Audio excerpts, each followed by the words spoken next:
never find a more wretched hive of scum and villainy. We must be cautious.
All right.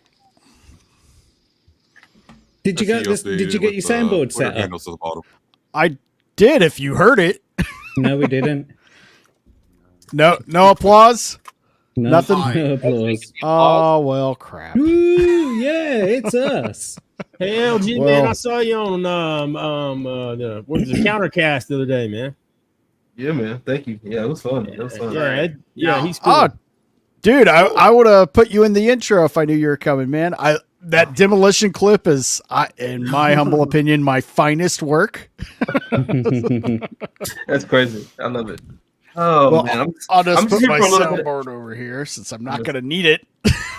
I'm only here for a little bit. I got to take care of a couple things later. I just wanted to stop by. Oh, for sure, man. Yeah, cool. This is going to be a pretty chill night. We might talk a little bit about some of the Kotaku and game developers going insane news, but other than that, we're just going to hang out, watch some trailers. We got the new Alien, Star Wars getting ratioed. I don't even want to watch that, but if you guys do, we can. Beetlejuice, the official title. You said it 3 times now. Well, now I did. Well, it's time to go. I'm about to leave. I got some theories about that. Well, I plan to watch. I love Beetlejuice, the original movie. So Me too. You know what would be funny though? If at the start of the movie, like they miss it. Somebody pointed this out. I didn't come up with this, but like at the start of the movie, if he's still waiting in that fucking waiting room, like he was in at the end, he's been waiting for the last 40 years in that waiting room. I have a feeling now. Vagabond, what were you saying about Beetlejuice, real quick? Oh, I just one, I like Jenna Ortega. I haven't seen any of her movies or anything she's been in. Yeah. But I'm willing to see Beetlejuice for this one.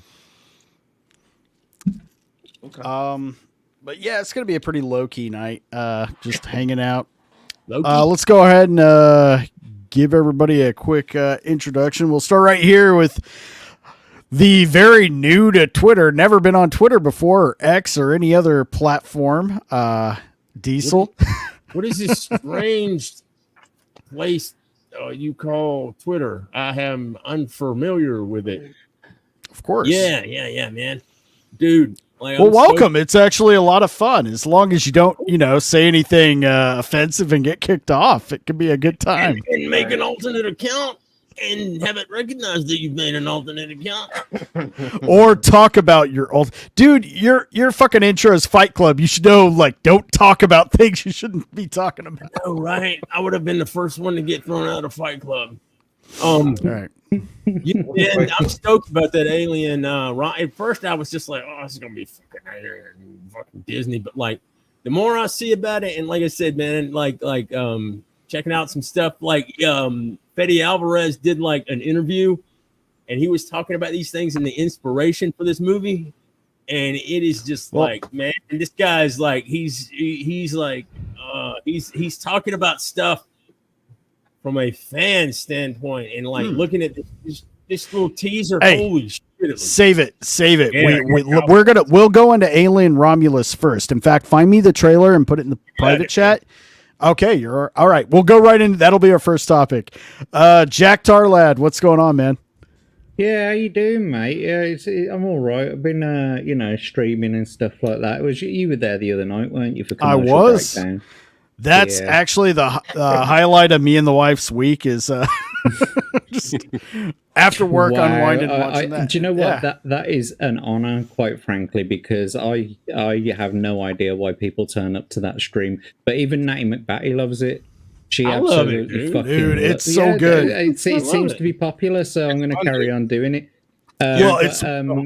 Tuesday nights as well with Blood Omen, Legacy of Kain. That's been going well. Next week's going to be a bit of a fucking mind bender because I've had a look ahead at what I've got to actually do, and it's a very, very confusing, very, very confusing set of circumstances. So yeah, look forward to that next Tuesday.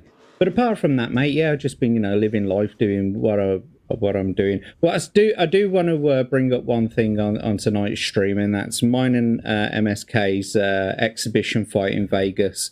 We'll be planning that for not this year, maybe next year. But we've got to give him time to get up to my weight. So right, build up weight class. Yeah, because I don't want to just I don't want to just lay him out in one punch. I want to get at least a fair fight in. Do you know what I mean? But it's boxing, not kickboxing. MSK, so just pugilism. Yeah, I don't want none of that kung fu shit. That African kung fu shit that you got going on. No African booty scratching. No, none of that. No spear chucking either. No darts. Be all traditional boxing, like they did in the 20s. Too vagabond. Like with kangaroos, like they did in Australia with kangaroos. Professor, you look like a trucker who's about to take home a lot lizard. Honestly, you do. I was gonna say you look like you could be fishing in Louisiana, man. Or catching crocodiles and shit. Like, yeah, we're gonna catch catfish today. Y'all heard? You look like the guy at work that'd be like, "Hey, man, you ever been on a float trip? They're a lot of fun." You know, man, you ever been on an airboat before? I tell you what, right now, you dumbass don't know what you're doing. You ain't never been on an airboat before. I tell you what.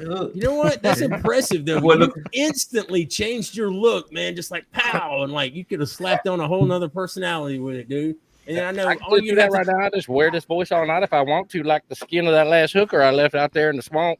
Cool, man. And then, like, if you wanted to, like, do some cultural appropriation, you could put that bowl on your head, and start talking. Honestly, dude, you ought to make individual channels for each of these characters. Personalities, man. Exactly. You got. I am all for that. I think it's a great idea. Or you pre-record a stream where they're talking to each other.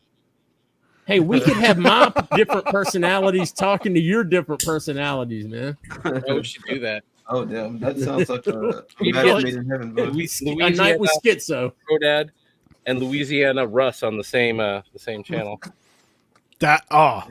This has to happen. That's a great idea. Vagabond, what's going on, buddy? Nothing much. Just was in a stream yesterday with the 199 podcast talking about the Society of Magical Negroes movie. Oh wait, I think I saw how they spelled that in the for their thumbnail for that thing, man. Yeah, if you've seen that movie, or I was going to see it for the lows, but yeah, it's hated on both sides of the political spectrum, which makes it hilarious. Yeah. Nice.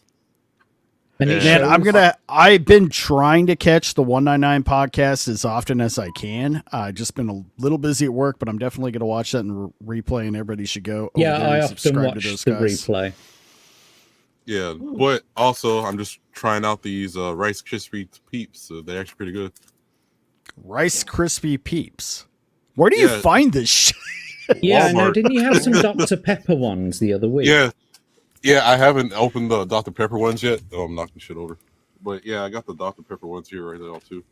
And then I think a different week I tried the cotton candy ones, and I like the cotton candy ones. They were pretty good. That man's stomach about to be toe up. No, my stomach. My just stomach. Sugar on sugar. Like, yeah, I reckon you're fixing to lose a foot, bro. No, that won't happen to me. But somebody doing like one of these, just where are you getting all the different flavored Peeps from, man? Walmart, my local Walmart. Walmart. I mean, my Walmart also sells Gator Nuggets, so I don't know what that tells you. Gator Nuggets, Jesus Christ! Mine does what not. Are they? Yeah, so like we can buy like Gator Nuggets and stuff, or you can even What the fuck's a Gator Nugget? It's like pieces of alligator, but like chunks of a piece of alligator. It's like a chicken nugget, like a chicken nugget made out of alligator instead of chicken. Well, it's not a chicken nugget. It's just like it's kind of like when you buy scallops and they're like the little chunks. It's like a little ball. Yeah, an actual you nugget.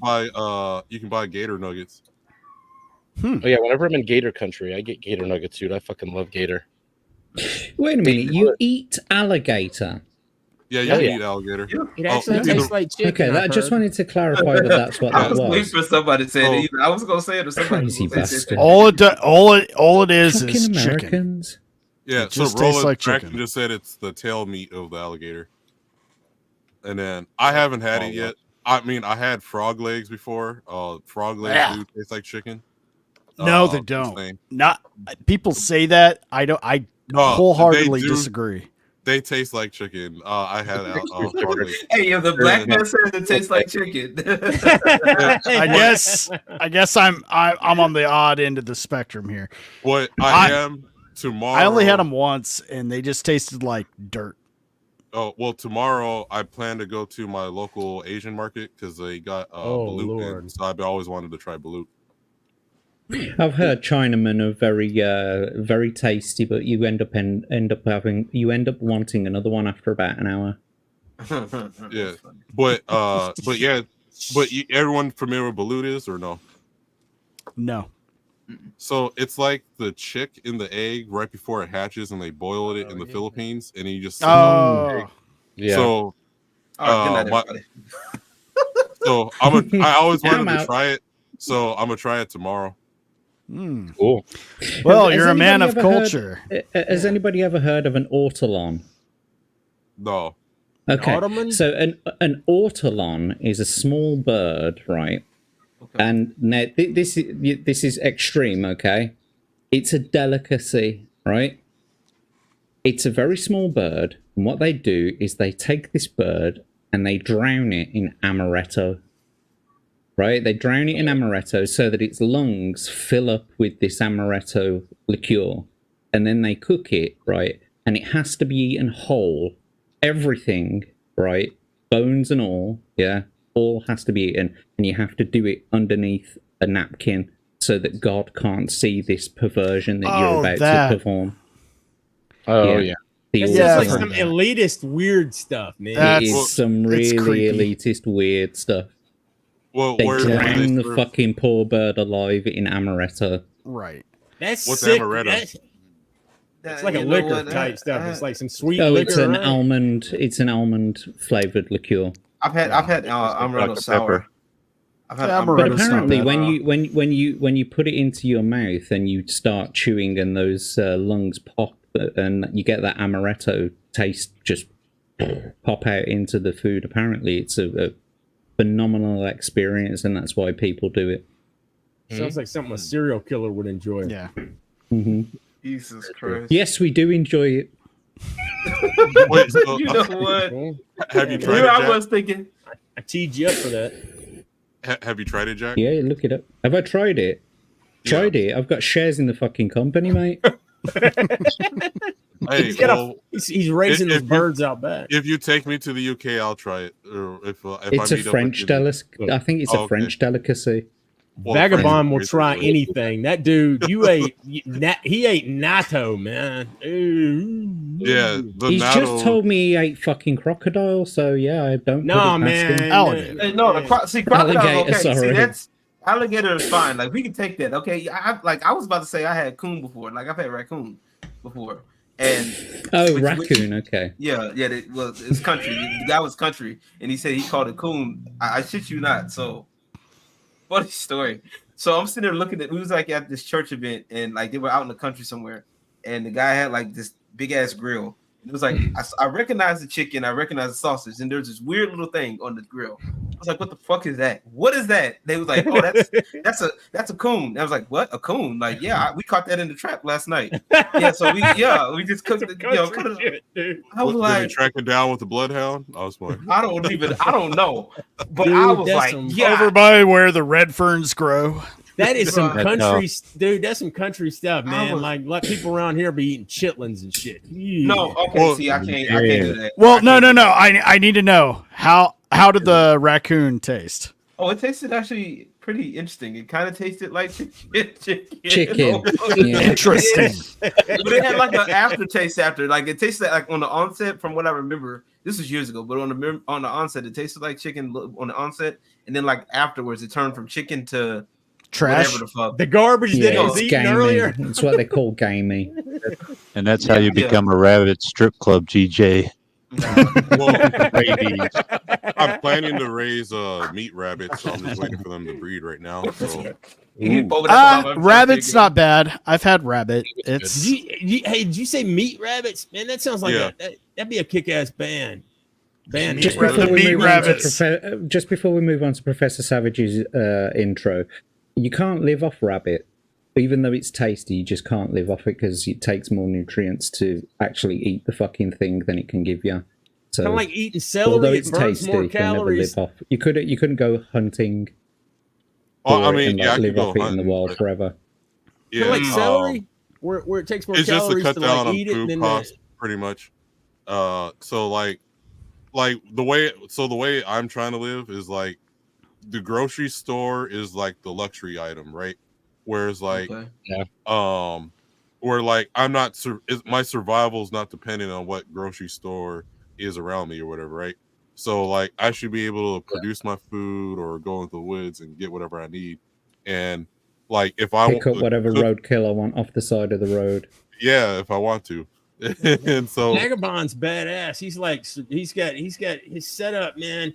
He's got like that self-sustaining, like like setup where it's like he can grow and live off his own property and stuff like that. I need to go like buy a couple like an acre or so next to him, man, and we can get us like a fortress going. man, there was 200 acres for sale with like there was like 2 lakes and it was like 200,000. Holy shit!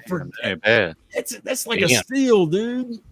Yeah, well, just because my county is like it's like people go to this county to retire. So like I said, I don't live in Atlanta. I don't live anywhere near Atlanta. I'm like the very center of Georgia, and like like Georgia itself, as long as you don't live in Atlanta, you're everything's good, like man. dirt cheap and like for housing Yup. and anything. Yep. It's like Alabama, man. There's a I few can bring you chips too if you're in the middle. Bring everybody chips. Yeah, it's like, okay, so 4th of July, right? You know how everyone else is like fireworks and stuff? We're hearing gunshots. You know, someone bought something new. And like, it's like 1% fireworks, 99% weapons. You know what you did? Guns for freedom. Hey, no. Vagabond texted me on New Year's Eve. He's like, send me a text. It was him going out shooting his gun, man. I was like, fuck yeah. But like, I like that. So like, I have this app called Nextdoor. Dude. Like, you go on Nextdoor app, so you got the people who like moved into the area, but of course they're still stuck with like city life. Did you hear the gunshots over there? And they're complaining, and you're like, I was like, the hell you moved down here for? You know, yeah, like, exactly. Like earlier today, they got scared, boy. Testing out his tractor by driving up and down the little road that we had right here. Yeah. Like, I like that. Or like, what's with all this traffic inside of your car, and you see this big ass tractor going down the road. Yeah. It's just like, oh well, I'll take my time. See, if you can, you know, it's laid back, man. Country life is pretty cool, man. If you like, I mean, I'm telling you, in parts of like Georgia, like Alabama, it's beautiful, man. In the country, you got, you know, outside, you know, as long as you're not in Atlanta, the rest of Georgia is freaking awesome. And my sister used to live. Her and her husband lived in is it Savannah? That's right there on the coast. Yeah. They lived in Savannah, and the drive going down there is absolutely fantastic. Savannah's basically. So Atlanta, because I used to work a tree service too. So guys. So Atlanta itself, there's Georgia is like 3 giant forests, and where they converge at is where Atlanta is. So you got like a pine forest, another forest, and another forest, and where they meet is where Atlanta is there. But other than that, like, you're just driving through like trees on trees, yeah. And then like further south you go, you'll see more swampy areas, but still there's trees and stuff like that, and like all places to go camping, hunting that or whatever. Is like, if you want to go see waterfalls, there's that. Like, you know, it's like you can't beat it really. Yeah, man. If you're in the airplane and you look down anywhere, basically over like Georgia and Alabama and most of the places, it's nothing but trees. That's what you see from like the air. If you're out there, it's like you're surrounded by trees, man. Sounds perfect. Man. Oh, it's nice. I was gonna say the only bad thing about the trees is during hurricanes, because it's not the tornado that's killing you. It's the trees. The trees falling over on you, man. Yeah. So that's why the most dangerous tree is the pine tree. So that's the one you want to get rid of. I was like, you can have pine trees, but don't have them right next to your house. In your house, yeah, man. My mom during the winter, the pine needles turn like little spears with ice, and they just spear through your roof. Yes, they do. They will, man. Then they got the pine beetles that eat them up, and like they got diseases for the trees. So pine trees are really dangerous. And sweet gum trees. Good thing we cut them all down just in time for Christmas. And sweet gum trees are assholes, man. Those trees are total assholes. Those sweet gum balls. Well, you know who else is an asshole? Professor Savage, Dad. Oh, my bad. Oh, hello, everybody. Here I am again, here with your role, doing bad thing, very terrible. This week, complete another bullshit happening for me. IRS come to my house, beat me over, gave me for a couple $1,000. Taxation is theft. Don't trust IRS. IRS is asshole. Yes, I owe them over $3,000. Fuck them. Yeah, fuck the IRS. Fuck all those extra agents. Send them to China. Have them make my phone.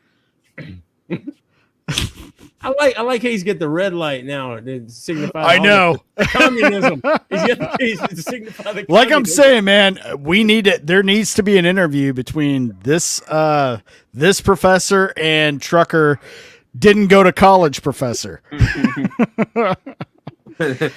right, that would be a nightmare that'd be a nightmare. Trying to like the first like hour of them trying to understand each other. I know that's why you're gonna have subtitles. Nobody's gonna understand it. All subtitles on this. Put them all in Mandarin. Really confused, white man.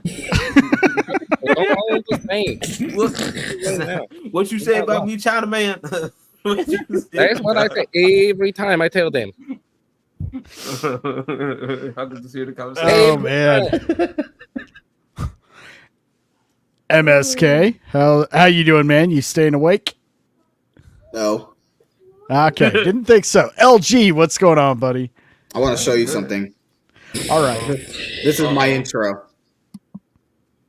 Oh boy. My intro is an epic banger. Okay. So bang her. Share it. Did they repossess your bed or something? I wish.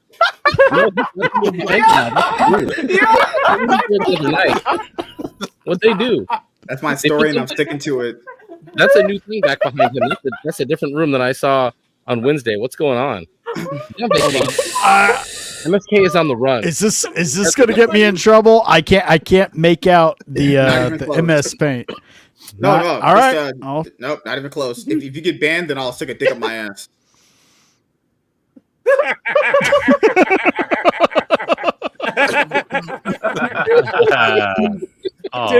that looks. Damn, I need MSK. That shit. Wow. Dude, that looks like that was done in paint, man. I love it. So I was just doodling. Paint. I love this. I was just doodling, and I was like, you know what? Fuck it. Let me just put a giant dick on this shit. His hands look like dicks, for God's sake. Well, he does love holding dicks. Is this? Oh my God. My crowdfund. Can we get a covered B variant, please? Damn. Whoops! I accidentally kicked you, Diesel. Maybe that can be a Cyberfrog 3 cover. You know, a variant. Right? You know. Yeah, give it, I don't know. I suspect 3D issues. Well, go ahead. I mean, I'm just saying though, it might come out in 2030. You might get it. It just, it's going to take a little bit of time. Quality. Right. But no, that was a medical test. It takes about 30 years for proper results and analysis to be done. You know what I mean? So.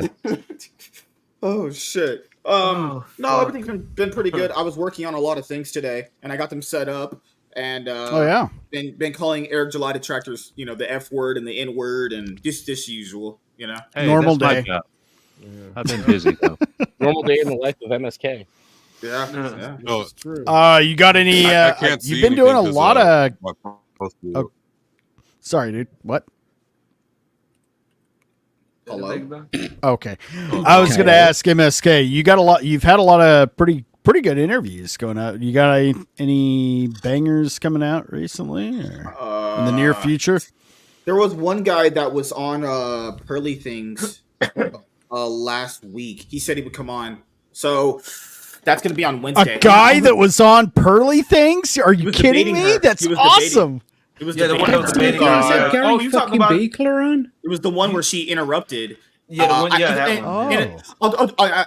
this is something that people don't understand. When you do these kind of things, it's real. In real life, it's easier to let someone talk because you're right in front of them. On here, it's really hard. So I could understand probably why that was kind of happening. But no, the guy that apparently she was interrupting when she was talking, he's gonna come on the show. I don't know what time. It's gonna be on Wednesday. Oh, okay.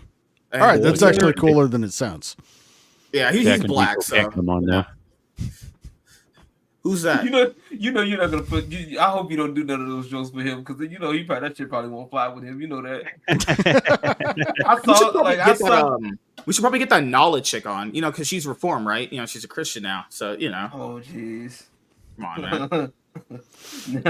You guys are buying the convert to Christianity and I put it to you like her OnlyFans been telling me different. Yeah, booty. Hey, asshole been opening up for Jesus too. So hey, shit. I never looked. I only looked for science purposes to see what it retract like. I never looked. I just looked for science purposes. I want you to take in what you just said. I'm purely academic, of course. Yeah, I'm trying to see what. I never looked. I never looked. I just looked for scientific purposes, for research purposes. That's what he said. Hey, okay, I just want to make sure. Well, as long as you don't. What was the purposes of the research? Well, I wanted to see how quickly I could come by watching it. I was gonna say, just don't review your research material when you're at work next to the ice cream machine. We all beg you. Especially if you work in a school. Is it the person that everyone's tripping about that she's Christian now and stopping doing it or whatever? Yeah, she's talking about she's on stream talking about fucking modesty, so she's throwing bin bags full of her clothes away, and yet she's plastered in fucking makeup. Yeah. Well, I don't know how people think this stuff, man. It's anyone who's younger watching this, older guys know this in life. I know it sounds cool when someone says, I'm going to do all this, and this, and I'm going to change. I know that sounds really cool, but in life, you have to understand, unless that person shows direct action in what they just said, it means nothing, right? Yeah. You know, you have all these Christians on Twitter, they're like, well, you shouldn't berate her and all this stuff. And it's like, bruh, you sound retarded. Dude. You need to let her actually play out what she's saying to know if she's like actually telling the truth. It's like, we just take that's how we got into this situation before. We keep taking people's word for it, and their actions never say otherwise. You know, let her actually show that she's changed. The thing is, right, she's broadcasting it all over the internet, and I don't know if these people have ever been to the internet before, but it's a pretty harsh place sometimes, right?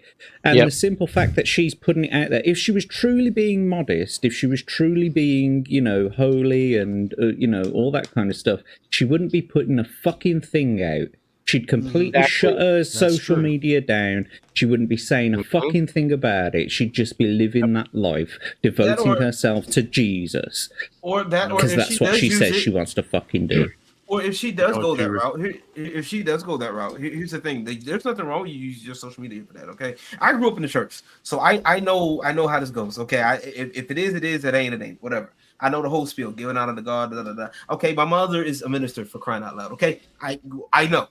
Your mom was black. Wait a minute. Let's just stop for a second. Your mother's a minister, LG. Yes. She doesn't know what he does. No, I just wanted to check. Yeah, I wanted to know too. I was like, wait, so does she know where you work at? Yeah.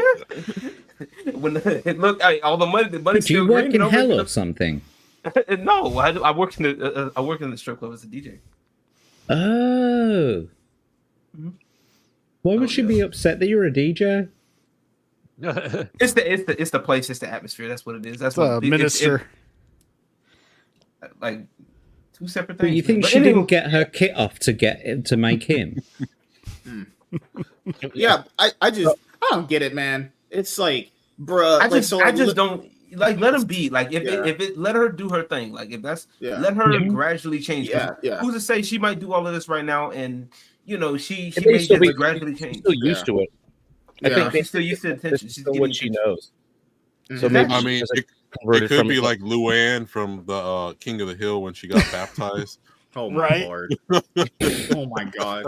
Yeah, it's just one of those things, man, where that people are just so gullible. It's like someone is so desperate for someone to be like converted. I don't have a problem with anyone's religion, but you gotta like let people prove they're that. You can't just be like, oh well, now I'm this, and it's like you can. But at the same time, hours like that, it's just not a thing. Two things. At the same time, she doesn't have to really prove it to anybody. It's all about, her own herself and her own commitment to changing and bettering herself. And anybody that's, struggled and gone through, periods of their life they're not proud of. They know that it's not an overnight transition. It takes time to improve, to get past a certain point that you once were. But at the same time, I can agree where you said I don't know who said, I think it was either Jack or MSK. You said broadcasting it online. That's a whole nother story. Yeah, are you doing this? Is this just another, okay, well, the thought angle is starting to dry out. What if I flip it on this, because this is kind of the new thing right now. Yeah. Christian conservatism, all of that is actually really fucking trendy at the moment. Jesus is making a comeback. Yeah, I was gonna say. Yeah. Jesus is making a comeback. This is the thing about that, though. I really am concerned with this because this is the thing that we were bad at. Nerds. This is our fault. We're shitty at gatekeeping, but you know who's worse than us? Christians. They want to, and they. I understand the waiting period and the looking to seeing, but like sometimes Christians are really bad at realizing that this person is not going to find Jesus, and we need to stop acting like they're pretending is going to be, and stop promoting people who just aren't really actually coming to Christ, who aren't finding this. Right, but at the same time, let not judge not, let thee be judged thyself. Man. Judgment is different, I think, than doing a little bit of gatekeeping. Gatekeeping is more like you're not going to promote this person, you're not going to like advertise this person, you're not going to be like, oh, this, like stepping away when you realize that there's a problem, and not just holding out hope forever that this person is going to change. At some point, that you don't have to make that judgment. You take your hands off. You say, you know what? I'm going to let Jesus take the wheel, as they say. This person finds Jesus, they come to the Lord, then they do. If they don't, then they don't. But I'm stepping back because I don't know. I don't have a dog. Here's my thing. If we're going to gatekeep anybody out of that religion, let's start with Joel Osteen and some of these motherfuckers. Right. And open the fucking doors for every single porn star, OnlyFans thought, and drug addict, and get them in first and kick this motherfucker out. Yeah, and make and if we are going to let Jesus take the wheel, right? If we are going to let Jesus take the wheel, can we at least get him to go down the DMV? No, that's racist. All right, that's racist. I have it on good authority that Jewish pastors don't know how to get IDs at the DMV. Is this the gal that was putting out the video where she was? I don't know. I didn't watch the whole thing. The one. But here's the thing, man. If you're gonna do that, if you're what. Like you said, why you don't have to broadcast it, man. It's not for that's wanting to draw attention. Is what that is drawing attention. It's a lot of attention. And I mean, exactly. Yeah. You can't really. I don't know about gatekeeping religion, or you meaning like going out and promoting it. And I'd just be like, that's just between I just think the whole going out. Hey, let me tell you all of this stuff and all that, man. It's just like. It'd be like going to an AA meeting and somebody that's been sober for, I don't know, like a couple of days starts talking about all this stuff and everything. And I'm just like, dude, man, when you get like... To me, gatekeeping in religion is more like, exactly what it seems like. If someone's trying to come in and change what the interpretation of all these religious meanings are, and you've got the hardcore Christians and Catholics going, no, this is the whole thing. This is why there is so much, division. Division in religion itself. Look at how many versions of Christianity there are, because every single part of Christianity, every single compartmentalization of it is saying, well, no, it's not that way. It's not meant to be interpreted that way. So they're all gatekeeping their own little Christian communities. A lot of that stuff too is there's a lot of minutia involved with that, and some of the things there's some that are different and some that's not. But like when you get the basic tenets of like Christianity, which are like believe Jesus was the Son of God who died for your sins, man, and then you try to once you're saved by Jesus, you try what you want to do is better your life. You want to try to. I mean, no person is no one was without sin except for Jesus. But what you try to do is you try not to do what's you try to do the next right thing. You're imperfect. Of course, we're all imperfect. But you're trying. It's like it's a work in progress. You're trying to better yourself. You know how the Hitchhiker's Guide to the Galaxy, on the back of it's got "Don't panic." But the Holy Bible, right? The Holy Bible should have the Holy Bible on the front, like the Hitchhiker's Guide to the Galaxy, and on the back it should say, "Don't be a cunt." Yes. Agree. You know what? You know what's funny though? Like honestly, and what a lot of people don't understand, right? Because I used to study the Bible a lot when I was younger, and a lot of the stuff that a lot of people, one of the scriptures that stuck with me was, besides that everybody used to judge not, that you lest you be judged. Everybody uses that. Everybody throws that around. What I got from that was that. That's why I try to give people extra grace. I try to give people, you never know what people are going through. But then also at some point you do understand, okay, look, bro, this shit don't add up. 1 + 1, this ain't math. The math ain't mathing on this shit. Okay. I'm about to leave you alone. And people also tend to think that because you stand up for yourself, that especially as a Christian, that you're weak. Yep. You're supposed to be humble. Y'all forgot, especially like in the Old Testament. Oh, God didn't play that shit. Okay, when you disrespected, he was wrathful. He was that man was ruthless. Yeah. That man was an original gangster, Dude, OG for real. You know what happened? Whole family line gone. I shit you not. Matter of fact, children of Israel. This was like, I want to say somewhere in the early Old Testament. I shit you not. This is when they were traveling for 40 days, 40 years, right? Yeah. And Israel, I guess, when the children of Israel was given a directive one time to go into the city, take the city, and don't take nothing. Don't take spoils of war this time. Some guy did not listen. Okay, some guy didn't listen. They started getting their ass kicked. All right, and they was like, "Why are we getting our ass kicked? God gave us His power. What the fuck going on?" Okay, I'm paraphrasing. Okay. Right, So I know exactly what you're talking so about. Actually, I think that's exactly what he said. You know, what's going on? I like the way that you're presenting it. Carry on. He's like, what Welcome to Friday night Sunday school. What the fuck going on? So what are we doing? So and then it was revealed that somebody did not listen to that command, to that particular line. What was supposed to happen, right? So what happened was the guy, his whole family, and I mean the whole entire family line. Yep, they did. Was burnt, smited at the stake. Imagine, if you will, a little kid, and you're just sitting there playing with your little friends in the camp, of Children of Israel camp, and then for an hour, and then the next hour, you're tied to the stake with your dad because your dad fucked up. Mm-hmm. Yep, that shit is wild. Old Testament God went. No, man, there was one point that was. Thank God for the judicial system, eh?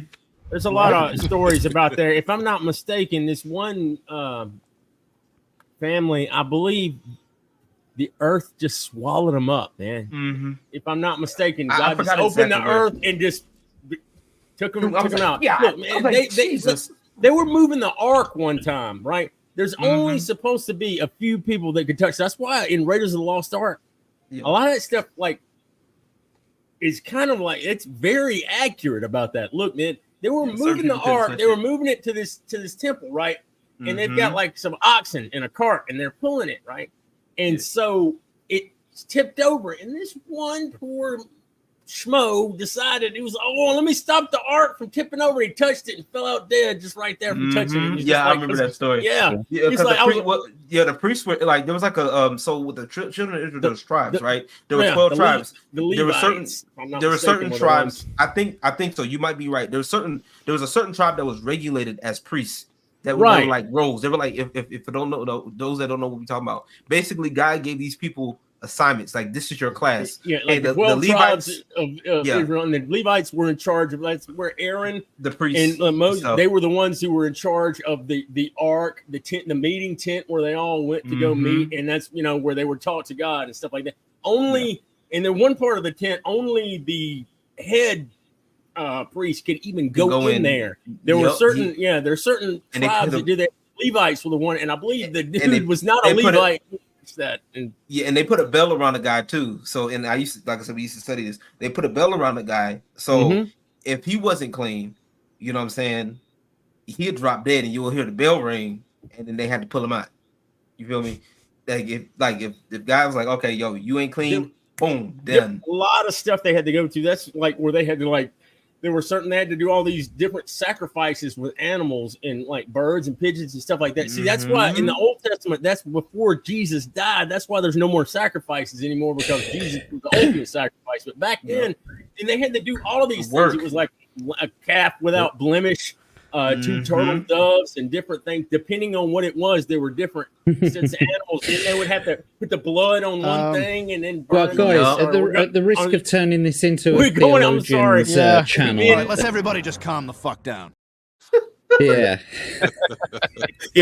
That's all I was saying. Is like, in life, they've changed before you start saying they have. That's it. If let's be honest here.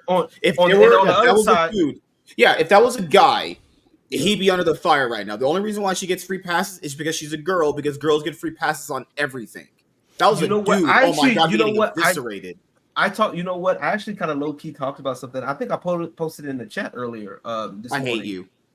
69 for 69, baby. Okay. But I posted something in the chat talking about, well, you know, my ideas with sex work and stuff like that. But yeah, there's so many things like when it comes down to society with men that we just don't have that same grace, and it's fucking annoying. That's why like a lot of men are just checking out with shit. Here's the thing: it didn't used to be annoying. It wasn't until now. Excessive third wave feminism. Right, exactly. The give and take has become a little off balance. A little off balance. A lot. And okay, all right. That's and obviously with this chick. What happened, Jack? Has it? I mean, the majority of women are being replaced with men anyway. Yeah. Very true. Yeah. Have you seen these nut injuries? Oh, damn. These Nailed nut it. injuries Nailed in it. women's sports here lately. The graph for nut injuries in women's sports has skyrocketed since 2015. Really got to keep an eye on that. It went from 0 nut injuries to quite a lot. In fact, number of testicle injuries since like it was like 2018 or something like that. And it goes to the roof. Number of testicle. What was it originally at? 0. We need to get it back. We need to go back. Obviously, with this chick, she realized. Has Hellhound had an intro? No. We're not even done with intros. Yeah, we just having a whole conversation. We just went to the conversation. With the Bible, man. We started Sunday school before we got through intros. No, Sunday school. Yeah, I never went to Sunday school, so I don't know that song. Black church. But- I tell you what. Now, LG, do you got anything going on before we go to Hellhound's intro? Oh man, I've been just I had the countercast earlier this week. Nice. That was a fun time. Definitely a fun time, and definitely don't mind going back. Man, I've been working on like video stuff. I may have to sit down and actually do a review for the camera that I've been working on. Like I said, I've been working on my website. I got a blog post up that I've been working on. So like I'm gonna probably do that. Put some of my test work that I've been working with my camera on my website, so that way you guys can see it. Because YouTube is a little weird with shit like that sometimes. But a girl can't do pole dancing, but naked yoga perfectly fine. Anywho, bullshit aside. Sounds great. Bullshit aside, I'm doing all right. I'm grinding. I'm just chilling. I'm here. I've been gaming a little bit of gaming. This motherfucker gets to see titties every night. Of course he's He all does. right. Yeah. I think he's It better took him than that long to figure it out. I see titties every night. I had sex with my wife. I see dead people. They used to hate me at the strip club. Do you see their Now- titties, Diesel? I see dead people titties. Nice. We're going to jail. Just saying, we're all going to jail. No, well, I'm out of here. I'm a necrophiliac. All right. I gotta make a disclaimer. And Lawrence demonetized LG.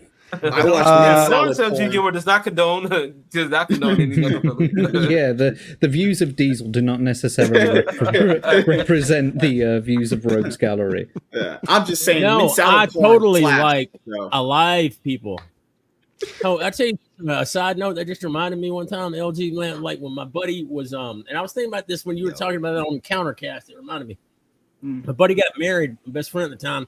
We went to a strip club, man, and I went to the DJ there and requested to play Everlast Ends. I don't know if you ever heard that song, but like this girl was giving a lap dance. I'll And give the dude, out the money for the ends. These guys decided to play Everlast Ends while the girl was giving the lap dance, and I was like, "This is some ironic stuff, man. It's just I wonder if like Everlast would like think this was cool. It was like ends, some people will rob the mother for the some girls will take off her clothes for the ends. And I'm just like this. I was just like, this is really ironic, don't you think?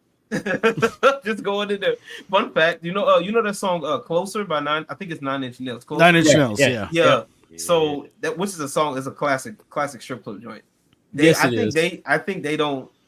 I don't think they're fans of that. Like they would have never. I think if they knew what it was going to be used for strip clubs like that, they probably would have like never. No, they played that No, song. I'm actually all the time. Yeah, and I'm a huge. I grew up on the industrial scene. Trent Reznor, Nine Inch Nails. Yeah, yeah, probably not. But at the same time, I don't think you'd care that much. It's like you just consider it. You know, It works. people don't really get the overall meaning of the song.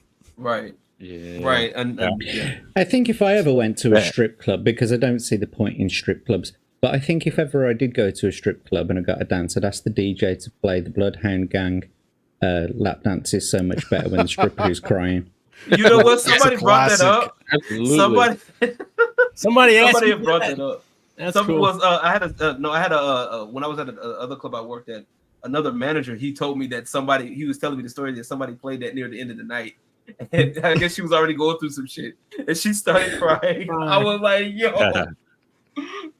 LG, tell me the number one person they don't want played is The Weeknd. Oh, He's got to be number one. They want played or don't want played? Well, I mean, The Weeknd being number one, especially a few years ago.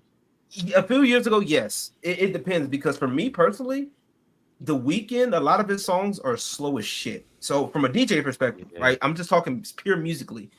His songs are, especially like a lot of the ones that would be used in strip clubs. If I do play them, it would be like their second song. It wouldn't be. Or Are you like allowed later, to play? early in life. Are you allowed to play "My Way" in front of Filipinos?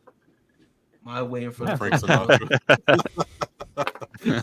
So I don't know if you're familiar with that. It's so in karaoke, it's illegal in a lot of karaoke bars in the Philippines to play "My Way," because people actually got every single time someone plays that song, if someone gets murdered because of how they sing the song.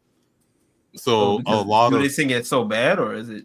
It's just there's people that sing it bad, but just in general, there's always someone that ends up getting shot over that song. That sounds like kind of a Filipino problem more than like a song problem. Yeah, I was definitely a Filipino problem.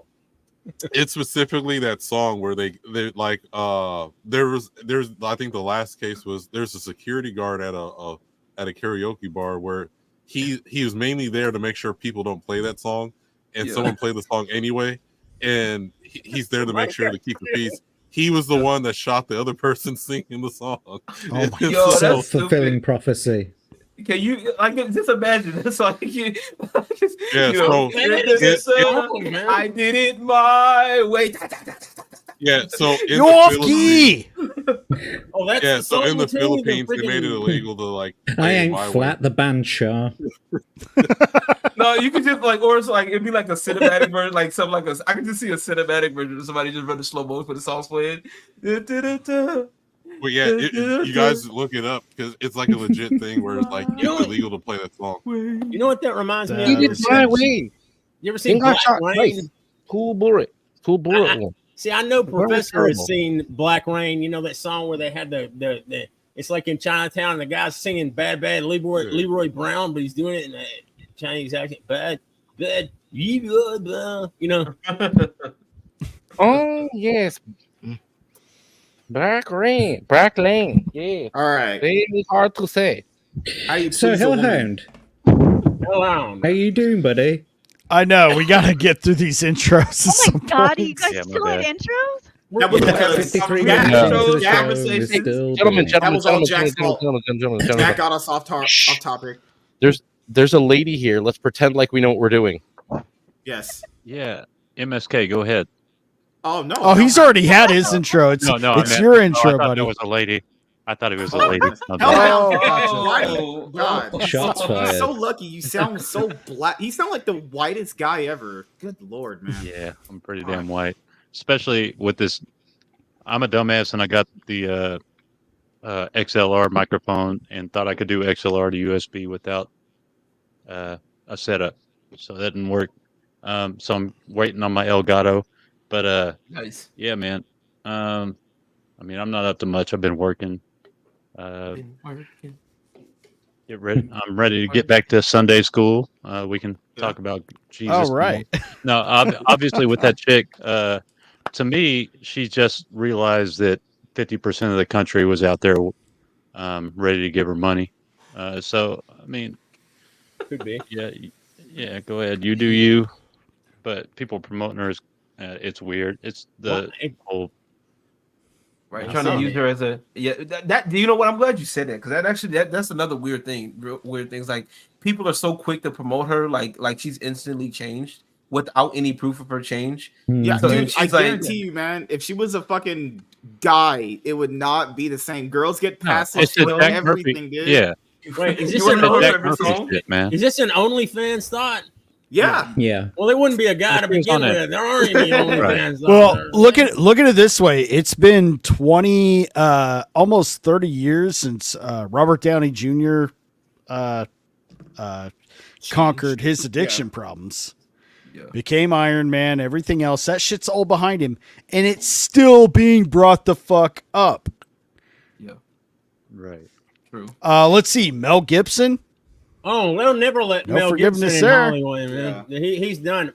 He even, No, But man. I mean, the chicks from the Scream movies that got ousted for them voicing their opinions, which they're entitled to, agree with it or not. They're already getting a lot more slack and have more deals with could be considered, quote, anti-Semitism than Mel Gibson's gotten, even though he explained that that's not, he was drunk. That's not exactly what he meant. Fucking Adam Sandler forgived him. My God. So yeah, there's definitely, it's two-sided. Mel Gibson made The Passion of the Christ.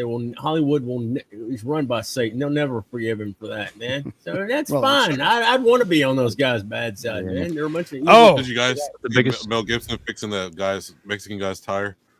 Yeah, I love that video. I love that.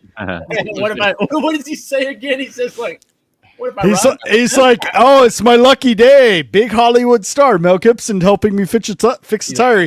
He just looks up. He's like, yeah, but you won't be too lucky once I rob you. Yeah, no, it was great. He's like, what if I robbed you, huh?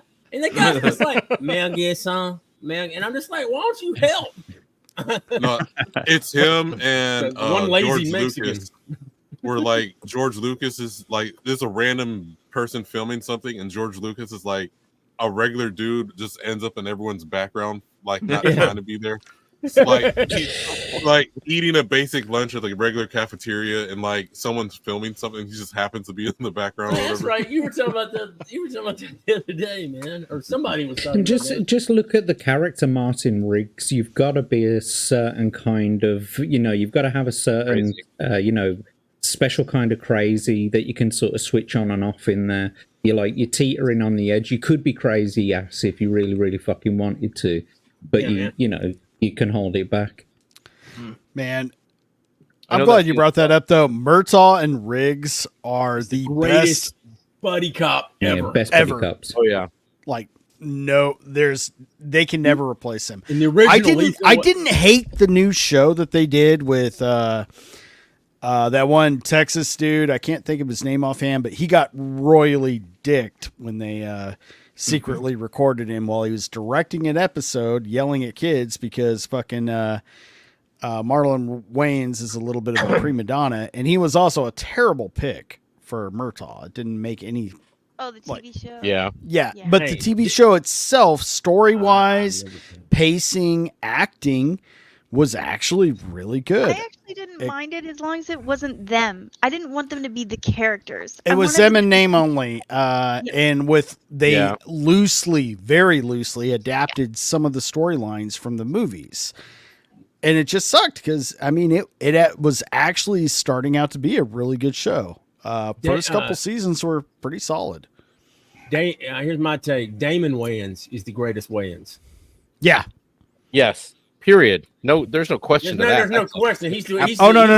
Damon Wayans was the one on the show. I'm sorry. Marlon Wayans, I think, is the best. He's the eldest. Marlon Wayans from I'm Gonna Get. That's Keenan Ivory Wayans is the okay. Yeah. The one from I'm Gonna Get You, Sucker, is the best, or Sucker. I like Damon Wayans. Did you fall from? Right. Major Payne and Handyman, and just he's good. He's funny. He's just a prima donna. Oh, he was in the Lethal. I'm not watching a Lethal Weapon show. I don't know. He was in that. Yeah, he was in it, and it was good. Remember The Last Boy Scout? Yeah, great movie. Last Boy Scout's good, mate. Like you said, all the movies you mentioned were good, and he was one of the best parts of In Living Color is Homie the Clown. He's also very good in Requiem for a Dream. I've never Who is? I've never seen that movie. I've seen it. It's Requiem for a Dream. Man, that's a rough terrible. watch. Just a depressing ass movie. I'm not watching. Isn't that a Robert Downey movie, or am I wrong? Oh. No, it's got Jared Leto and Damon Wayans in it, isn't it? Yeah. Is it Damon Wayans? That is a weird pairing. I think so. Yeah, it's not. It's not Jennifer funny. Connelly in it as well. Jennifer Connelly. It's definitely a drama. Yeah, somebody. Keith David. Yeah, it's got Shooter McGavin in it. Yeah, Shooter McGavin's in there. Yeah, you guys, and I instantly know who you're talking about. Don't know his actual name except for Shooter McGavin. Hey, you doing, Selena? I'm good. How are you? Yeah. So where are you coming Jesus from? Christ, he's all over your top tonight. I was at Know Me Without You's channel. She's raising money to go to Vegas. We already got like over $600. So Me too. I'm trying to get some money to go to Vegas too. Really, for Give me real? money me now. Money me now. Yeah. You should do a stream. No, Jack's fucking with us. If you could fucking pay for me to go to Vegas, I'd leave tomorrow. Do a live I would go to Vegas. Cash, man. Jack, Even you sleep on the couch in my suite. You just got to get a plane ticket there. All right. What, you live in Vegas? My cat. I'm in Vegas. I've got a king suite. I had no idea. Dude, See, I was going to go and stay with Iron. He didn't know it, but I was going to go stay with him. David Allen Greer, man, like David Allen Greer was in the Society of Magical whatever, and he's like unrecognizable. I know. You can say it, Diesel. You can say Negroes. Yeah, that hurts because David Allen Greer, I think, is a comedic. Everybody to say. But I'll probably give you N-word pass anyway. It's Negroes. Don't I just remember. say I remember it. I remember a comedian back in the day on y'all. I don't know if any of y'all old school people remember MTV's half-hour comedy hour. And this guy's name was like, I think the guy's name was Doug White, and he was a black dude. He's like, who named me? And then he went up there and he's like, why do they call people Negroes? My knees haven't grown since 5th grade. That's a good one. I like that one. It's actually good. I know he was dude, I saw that back in like the late 80s. That dude was funny, man. That show was fun. There was a lot of funny people that were on there, man. That must have been right before Def Comedy Jam. That's because you're an ignorant bigot, Diesel. I want to say it's way before. I miss Bernie Mac's old Def Comedy Jam, man. Oh yeah. I miss everything about Bernie Mac. Bernie Mac. Right. I ain't scared of you, motherfucker. Chappelle's show. Oh, the original Chappelle show from the, late 90s. Yeah. Before he got kicked off his own show. That was crazy. Yeah, man. I think he left. Like getting Charlie Murphy involved and doing all that skits, like fucking Rick James and that is fucking awesome, man. Charlie Murphy. The one when you find out that the Prince skit is actually true. True. Blouses. Even the Rick James skits were true. All of it was true. Did you see when he was just like, I never, when he was interviewing him, he was like, I never put my feet on Eddie Murphy's couch. I put my feet on Eddie Murphy's couch, and it's just like cocaine is a hell. He kept rewinding it and saying cocaine is a hell of a drug. Fuck your couch, nigga. I'm Rick James, bitch.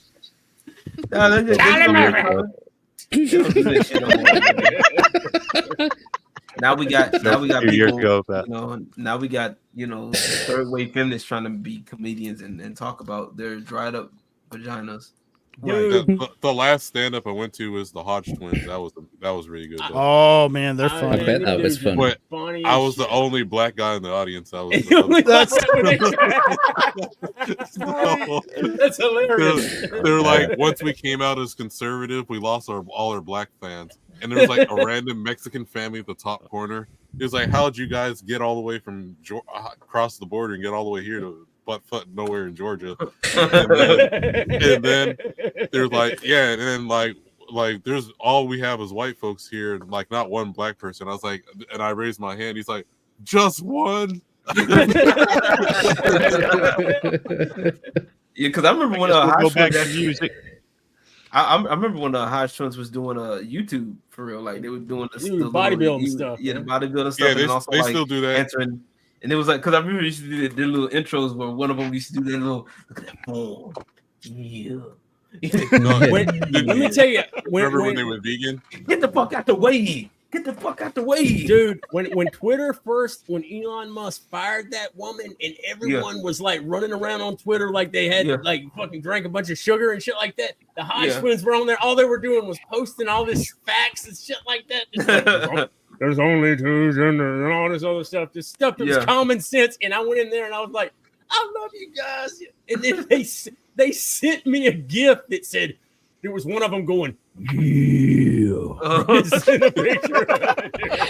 just love how they talk about things, right? But they pretend to be so serious, but that cheeky smile, they just can't hold it down. Do you know what I mean? They just can't hold a straight face. What's funny, they was like talking about themselves one time. He's just like, man, we just talking about being black. They said, we just look at us. We just barely made the cut. We barely qualify as black. The funny part is, remember when they became vegan for a little while?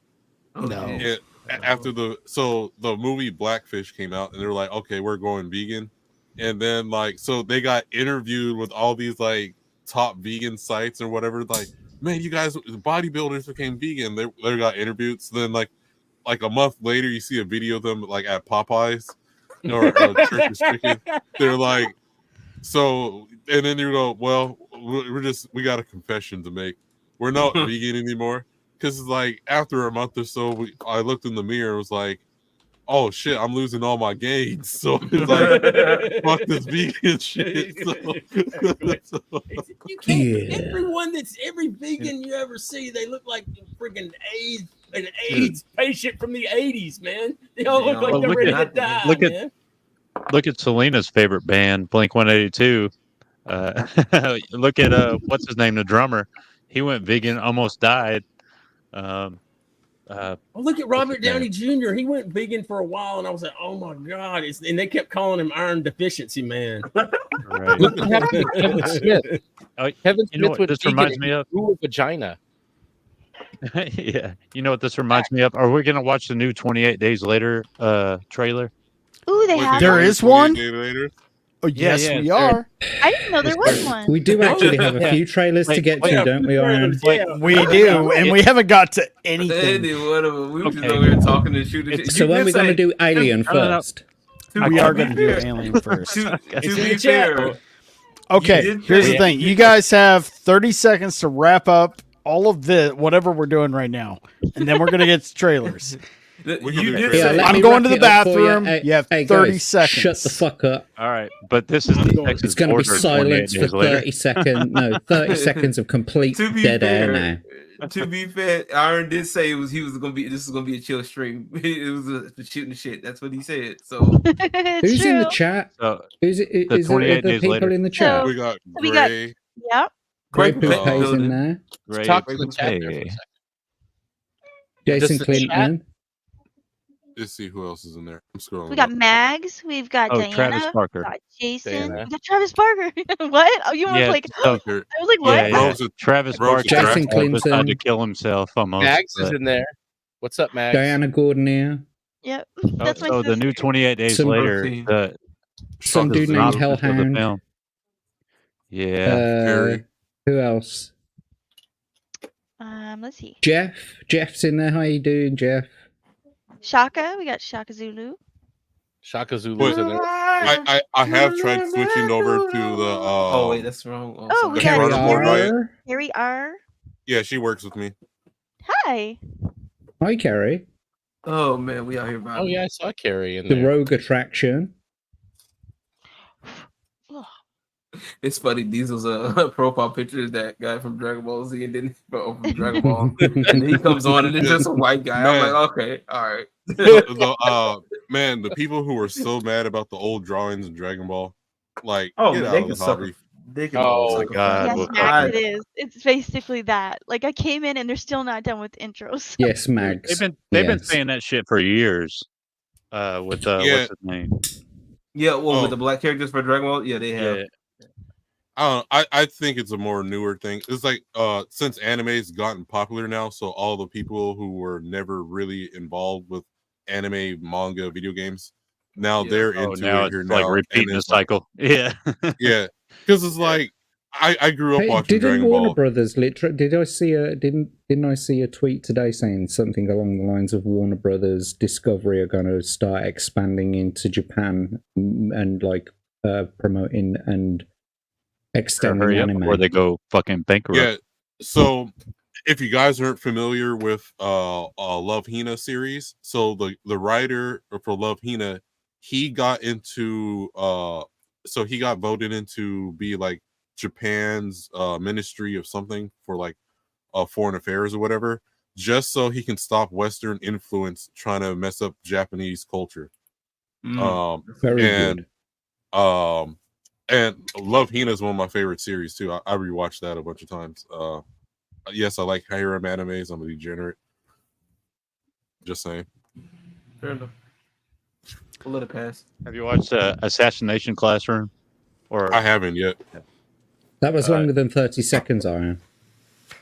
Oh yeah, Y'all were still talking, so I was being considerate. This 28 Days Later trailer, it's these guys at the border of Texas just running across. Oh. The barbed wire. Yeah. Oh my God, Hellhound! You messed a great. All you had to do was share the link to the video and been like, "Okay, I don't here's." know how to share shit. That's a problem. So.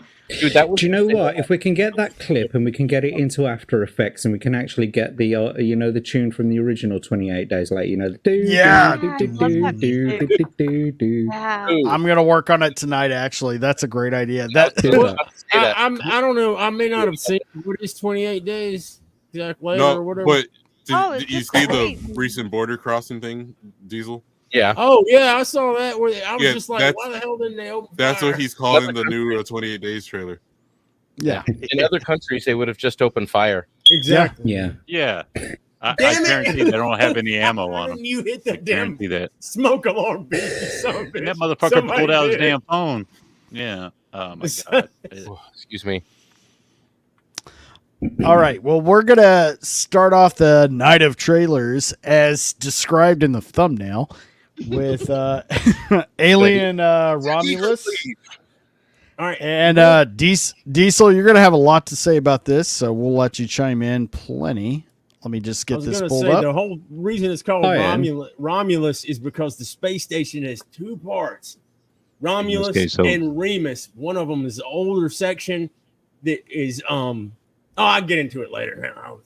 Let's check this trailer out, man. Well, we're gonna have to pause it a little bit in between, so you can tell us what we need to know in between pauses. All right. And so we don't get struck. I'll tell you when you pause here in a sec. Look at that right there. That's crazy. Straight out. Don't breathe. Interesting.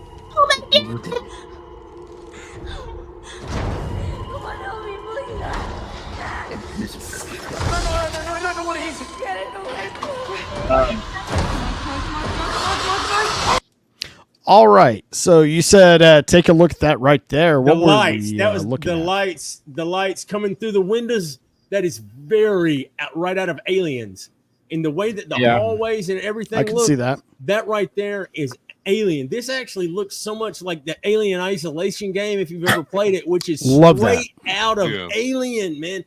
That all of those hallways, man. This thing is beautiful. That game actually got kind of a critical acclaim because of how the AI played. The Alien that's the AI hardest. Oh, that damn Alien is a motherfucker. That's one I'm actually. It's funny you mentioned that. That's one I'm thinking about doing a solo streams gaming. Yeah, I was thinking about doing it too, man. That game is freaking. It is. I still need to finish it. I'm at the beginning. Dude, I spent so much time hiding in that in these lockers in that med section. I was gonna have my mail forwarded there. So, dude, bye MSK. See you soon, mate. So MSK Later, MSK. Sorry. Yeah, MSK is leaving to get some rest before the show. So. Oh, okay. Bye, MSK. Later, man. See Pussy. ya. Negro, please. Stop it. The problem is, it looks Didn't anybody good, but tell it you has- this is an all whites party? Oh my god. I'm god. Well, all right. I mean, Well, I I can tell what am I'm. No. I could tell when I could I can stay tell on when I the ain't. white. No. No, only a quarter of you No, can stay. it's So pick a it's quarter. from White Chicks, isn't it? Oh, I haven't seen that movie since it was in theaters. We're gonna check out the rest of us. Terry Crews says Negro, please. Didn't anybody tell you this is a all whites party? Or Oh someone yeah, I get remember this that. Yeah, I jigaboo remember. away from me. Yeah, I remember that line. Did you see the Chris Rock show where the cereal called that? Yeah. You know what I'm talking about. Anyway, Alien. Alien. Damn, we just get ready.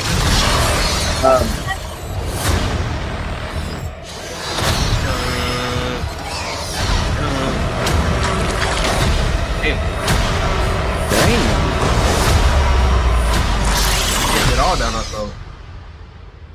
Mm-hmm. They don't even have any dips though. It's weird. Pulse rifle. Nasty. Early version of the pulse rifle. It got me right Okay. there. Okay. I didn't hate any tell of you. that. It didn't really tell us Yeah. anything about the I story. do have an issue. which worries me. Yeah. Yeah, that Yeah. too. Well, I don't mind as long as it's not Prometheus. That shit was garbage. But Oh my god. and what was the last one that came out? The Alien where Covenant. like you didn't care. Yeah, that shit was that was hot dog water. So Yeah. my problem with this one, like it looks fine. I think they went too much slasher. I wanted a more like I want another like suspenseful Alien, like the very first one. That's my most.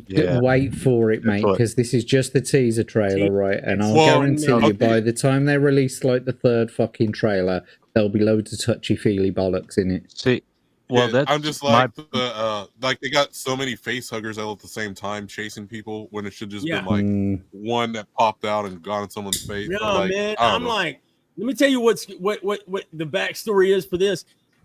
All right, basically, Fede Alvarez is a huge Aliens fan. He got the idea of this from in the director's cut of Aliens, where it shows the people on LV 426, the colony before the alien attack, and it shows kids riding around on a big wheel and stuff like that. It was stuff that was cut from the original theatrical release to save time. And he was thinking, and this is his story about this, he was thinking, what it would be cool, a story to find out a group of kids that grew up on a colony like that. What would happen, like if they grew up in that colony, like, and then it wound up like in their 20s.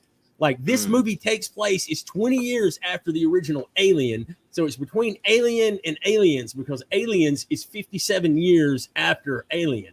And this, what it is they're leaving a colony. This group of colonist kids basically that grew up on this colony, they're leaving a colony somehow, and they come up to basically, it's like a derelict space station. It's like abandoned, and it's what it is. It's like, it's called Alien Romulus because the space station has like two parts. One is Romulus and Remus, and if you're familiar with Rome, you know Romulus, the story of Rome, how Or Romulus, Star Trek. Yeah, or Star Trek, exactly. So one of the sections is Remus, and it's an older part of the station with technology from around the movie Alien. Because like the good part about Alien, the first movie, is those guys are truckers in space. They're kind of using old technology. The stuff that they're using may not even be indicative of like what the newest technology around at that time is, because like they're in the ass into space using old used equipment. Anyway, so this space station, the older part has like technology from around the Alien movie. The newer part, which is like a research part, has technology similar to the movie Aliens. And so it's like it's a space station that Weyland-Yutani has been doing research on these things, and since it's abandoned, it's like, you know, some shit is, you know, whatever happens when, hey, let's do some research on these things, and that shit never goes well for anybody. So it's like these kids stop at this space station, I think, because they're leaving this colony that they grew up on, and they're trying to get out or whatnot for some reason. This is kind of just a rough idea of what's going on. And they come to the space station, and all of this shit goes down, man. And the shots, the whole thing, Fede Alvarez is obviously a fan. He showed it. He has shown the movie to Ridley Scott and James Cameron. They both like it, and they gave notes to him, and each one gave different notes. Now, James Cameron did like Terminator Dark Fate, though. I know that. And Ridley Scott made Alien Covenant and Prometheus. A lot of people don't like either one of those either. But Fede Alvarez is a fan of the two original movies. That's where he got this idea from. Yeah, it might just, just because it tie into like Covenant or Prometheus maybe have something to do maybe with, in that black, not like focusing on it, but that the black goo, which is basically a genetic mutation thing. That's kind of what is behind with the story, with that stuff in Alien Covenant and in Prometheus. But more like in between, say, Alien and Aliens. And if you notice, there's a whole lot of shots. The look of that shit is pulled from both of those. That's what was cool about Mr. H's breakdown. He was going through it, and it's nice to hear somebody going through that has an eye for that. There's shots like, look at that light coming through the windows. This is just a minute-long teaser, and you get this stuff. Yeah, that looks like at the beginning of Aliens. You remember when the robot welder shines the light inside the Narcissus and they see Ripley asleep? You get that light coming in. Then you get the hallways, which look like you're walking through Alien Isolation. The stuff on the side, all the light, all of that. The very round design of the spaceships. I noticed that right off. That's definitely taken from the original. My problem with Ridley Scott with Alien Covenant and Prometheus, they were trying to explain things that didn't need explanation. Didn't it? I agree with you. I agree with you on that. I think the space jockey was best left alone to be like, it was so much better as it being a mystery of seeing that thing and not knowing what the fuck it came from, man. But like this, I got a lot of hope from this, especially because like there's so much shit going on, but like, man, to see a early version of the pulse rifle, I'm trying not to get excited about this, but hearing you're trying Alvarez, not to. Look, man, I can't help it. I'm done. I'm already it hooked me in, dude. That's why I keep talking about. They got you with the member berries. Yeah, they did. No. They got me with the whole member berries. No. Talking like the interview. There's about a 20-minute interview. There's a couple of them with Fede Alvarez. This guy, the things that he's talking about, give me some hope about this. And a lot of people that have been burnt on this, the whole alien stuff. Because you're talking about like they actually killed Neil Blomkamp's Alien 5, which would have been a direct sequel to Aliens, for Ridley Scott to make like Alien Covenant. That's the reason that got messed up. And I'm just like, but this looks like there's some shit going down. They come up there, and I love the fact that it's on a space station. And it's like, we haven't seen that before, except like in Isolation, which feels, in a lot of parts of that station looked like it straight out of Isolation, like the space station from Alien Isolation. Yeah. And see, this could be really cool. And also that shot, I know, it is some memberberry shit, but seeing that woman come out of the fucking elevator, and he even said, you can't have somebody coming out of an elevator like that unless they're holding some form of a pulse rifle, which we haven't seen the pulse rifle basically since Aliens, and that's a prototype of it. It's not an actual, because this is going to be 37 years before Aliens takes place. But the part of the, I don't know. A lot of the stuff in the story and different stuff that I've heard, I've got there's some promise and some hope there. I'm liking what I'm saying. The problem we have is we have to hope that Hollywood remembered how to write a woman character. Yeah. Like that's they also it's this a strong whammon no matter what. They just wrote her like a man. Well, we have to remember though, this is Alien, so Ripley is the actual real deal strong woman. Also, but this dude hired all of the special effects crew that were still alive and working, that worked on the movie Aliens, to do. They're going to Yeah. use CG, I but didn't know there's a that. shit ton of practical effects in this movie, man. They made this. Oh, They okay. made the costumes. They had puppeteers puppeting these things. What? Not even Oh. I mean, that's Eddie Alvarez promising. was- That's cool. Eddie Alvarez Right. was down there doing part of the puppeting. Man, there's a 20-minute. Okay. So that right there, and I'm just like, It's Well, holy just shit. that But alone it- is a reason why just to support the movie, just so it's right, like, okay, right, we yeah. want to see practical. Yeah, practical effects and puppeting without, because he More even said practical like CG looks like shit here recently. Most if- of the CG if looks any are- like, Right. And if any of these directors had a brain, they would say, fuck these awards. We are going to put who we want in the writer's room. Yep.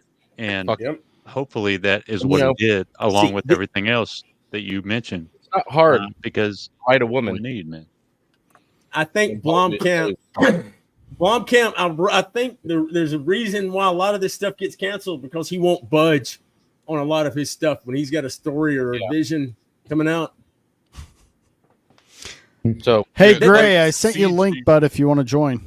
Yeah, man, just getting the special effects guys from Aliens to work on this, and the fact that they had could be They had cool. 9 people puppeting a thing, and then the director went down there. This is kind of his story. He went down there to help them puppet for some of the things, because That's pretty you know cool. the queen, It's- the queen alien and Aliens had like I think it was like 14 or 15 people, maybe been more than that, puppeting the thing, because Right. it was like a 14-foot tall.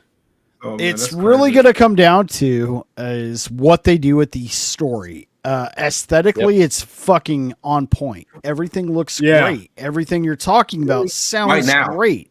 Right.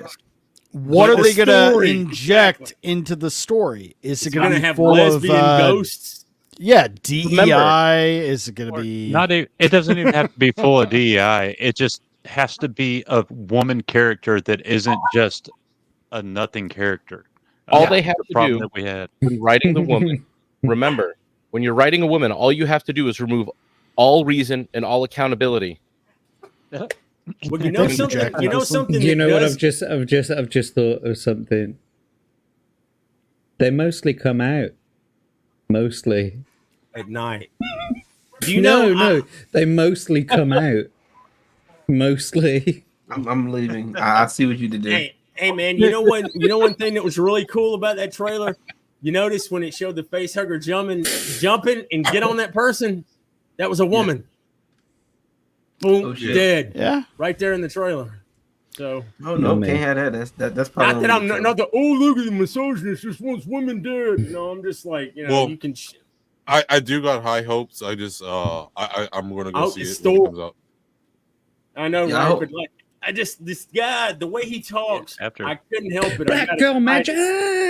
I got excited listening to the dude and like listening to some of the stuff Mr. H has said, and listening to a lot of people around like alien theory, some of the alien avpgalaxy.net, which is a lot of the alien sites that like dig this kind of stuff. It's really cool, man. I gotta go. I'm skeptical, What are we- but like What I'm hopeful. what are we watching Listen, now? Oh, the penguin. What's that? Oh, the penguin. I Okay. haven't seen this. The So- penguin. So here's the thing. I've made no mystery that I'm not a fan of The Batman. I didn't think it was a good Yeah. movie. I thought it had a lot of great potential, but it shit the bed in every way. And It had too many black people in it. There's that, Many of good course. So we Batman's look, supposed to okay, be we black can do and it white, fine. We so don't need thing. another MSK, okay?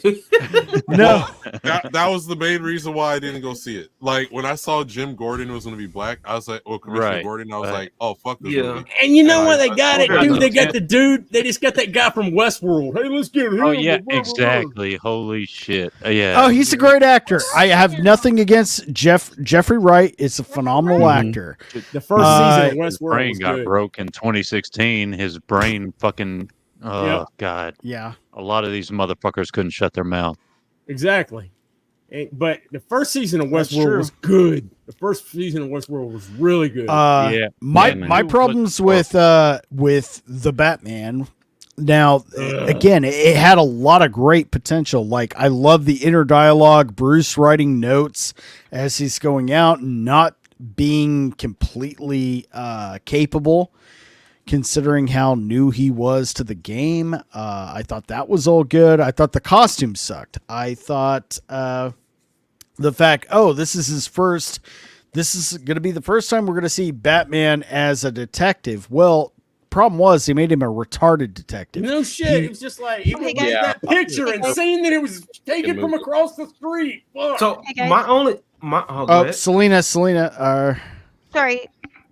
I was just letting you know that LG's got to go and Professor as well.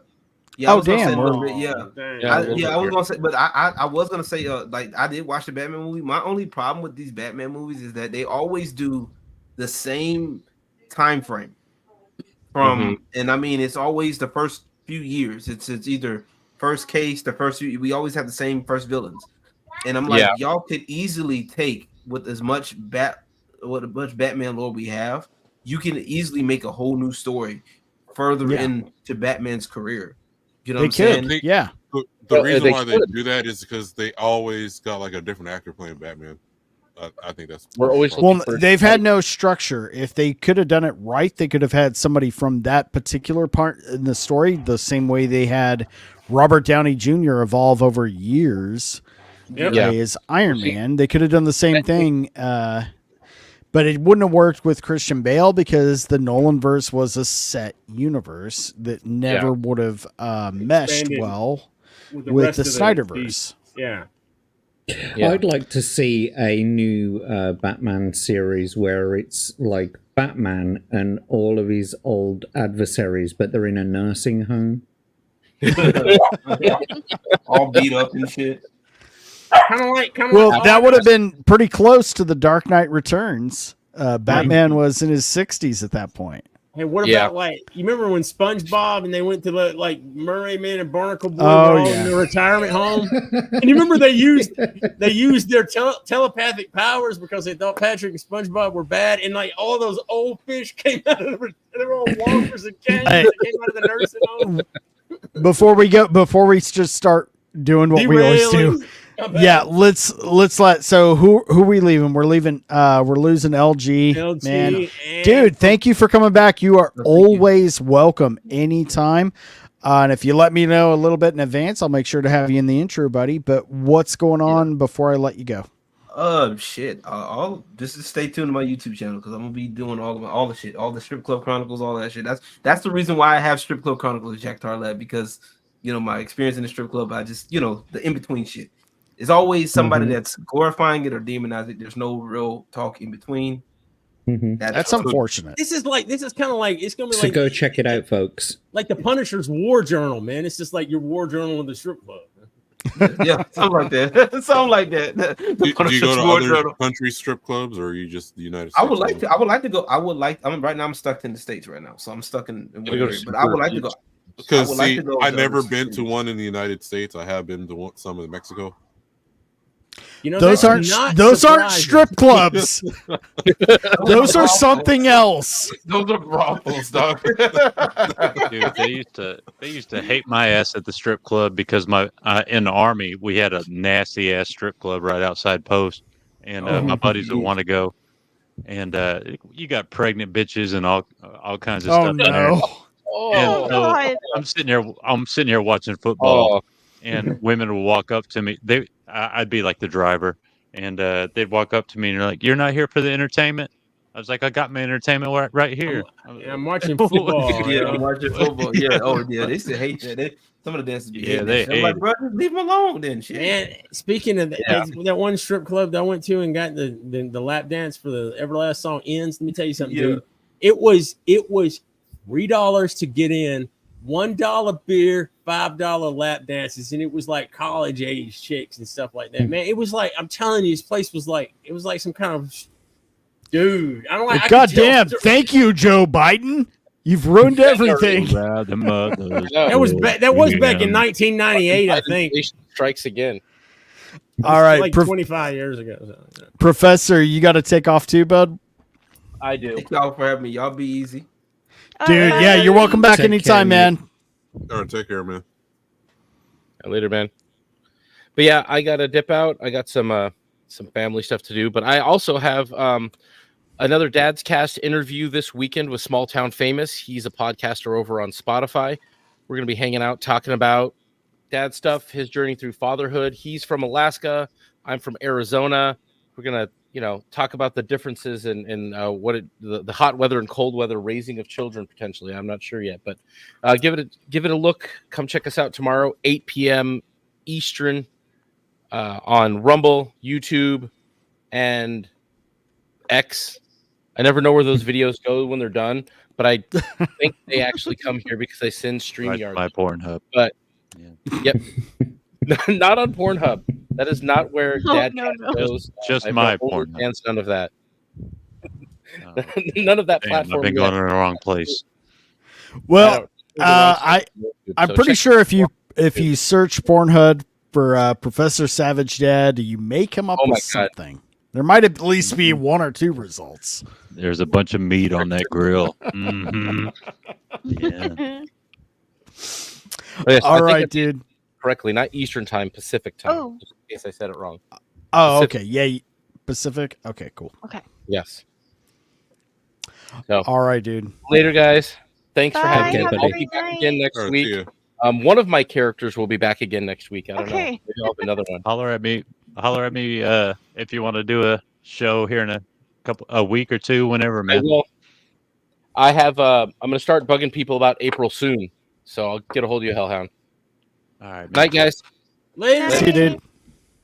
Peace. All right. Well, now that those fuckers are gone.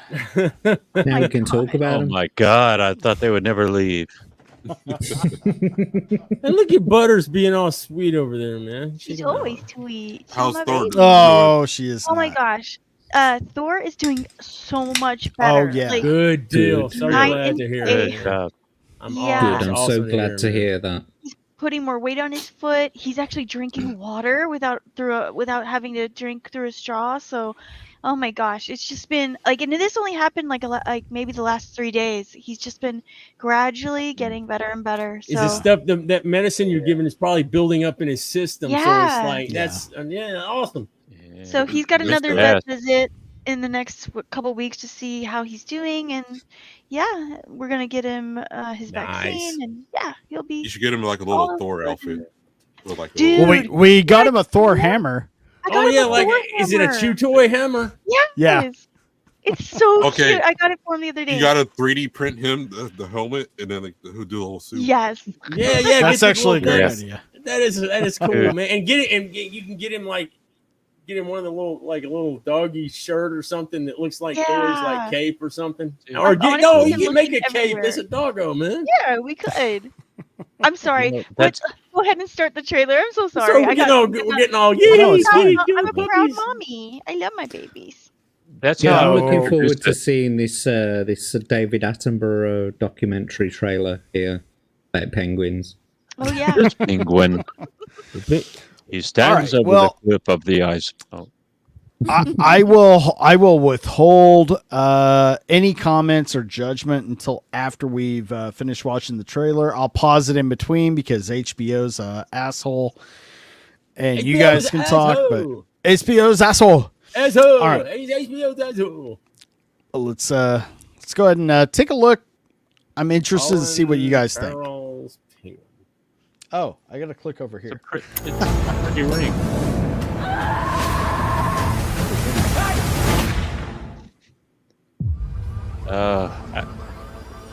When I was a kid, That's it. there was a gangster. Real old school type. Rex Calabrese. He was a big deal.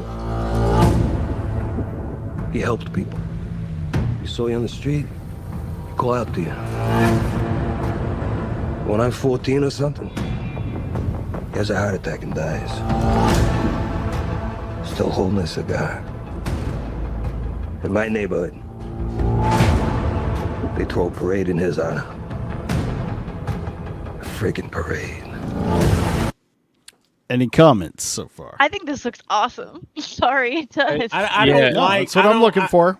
I don't care for The pro- well, I'm like you. I kind of hate the Batman. I watched it once and then just to make sure, I watched it again, and I'm like, yeah, it sucks. So I haven't seen a single penguin or a bat.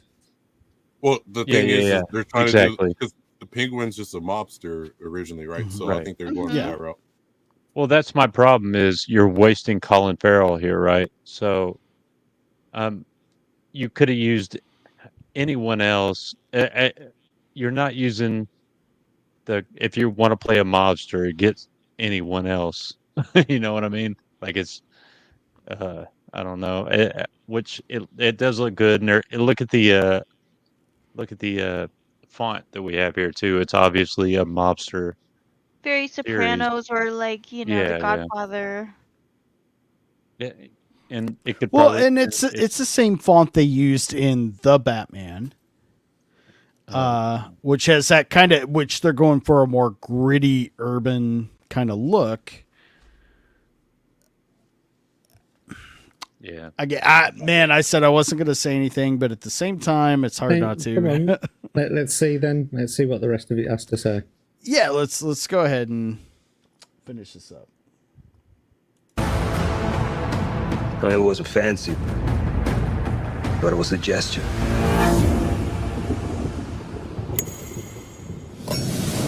To show love for what he meant.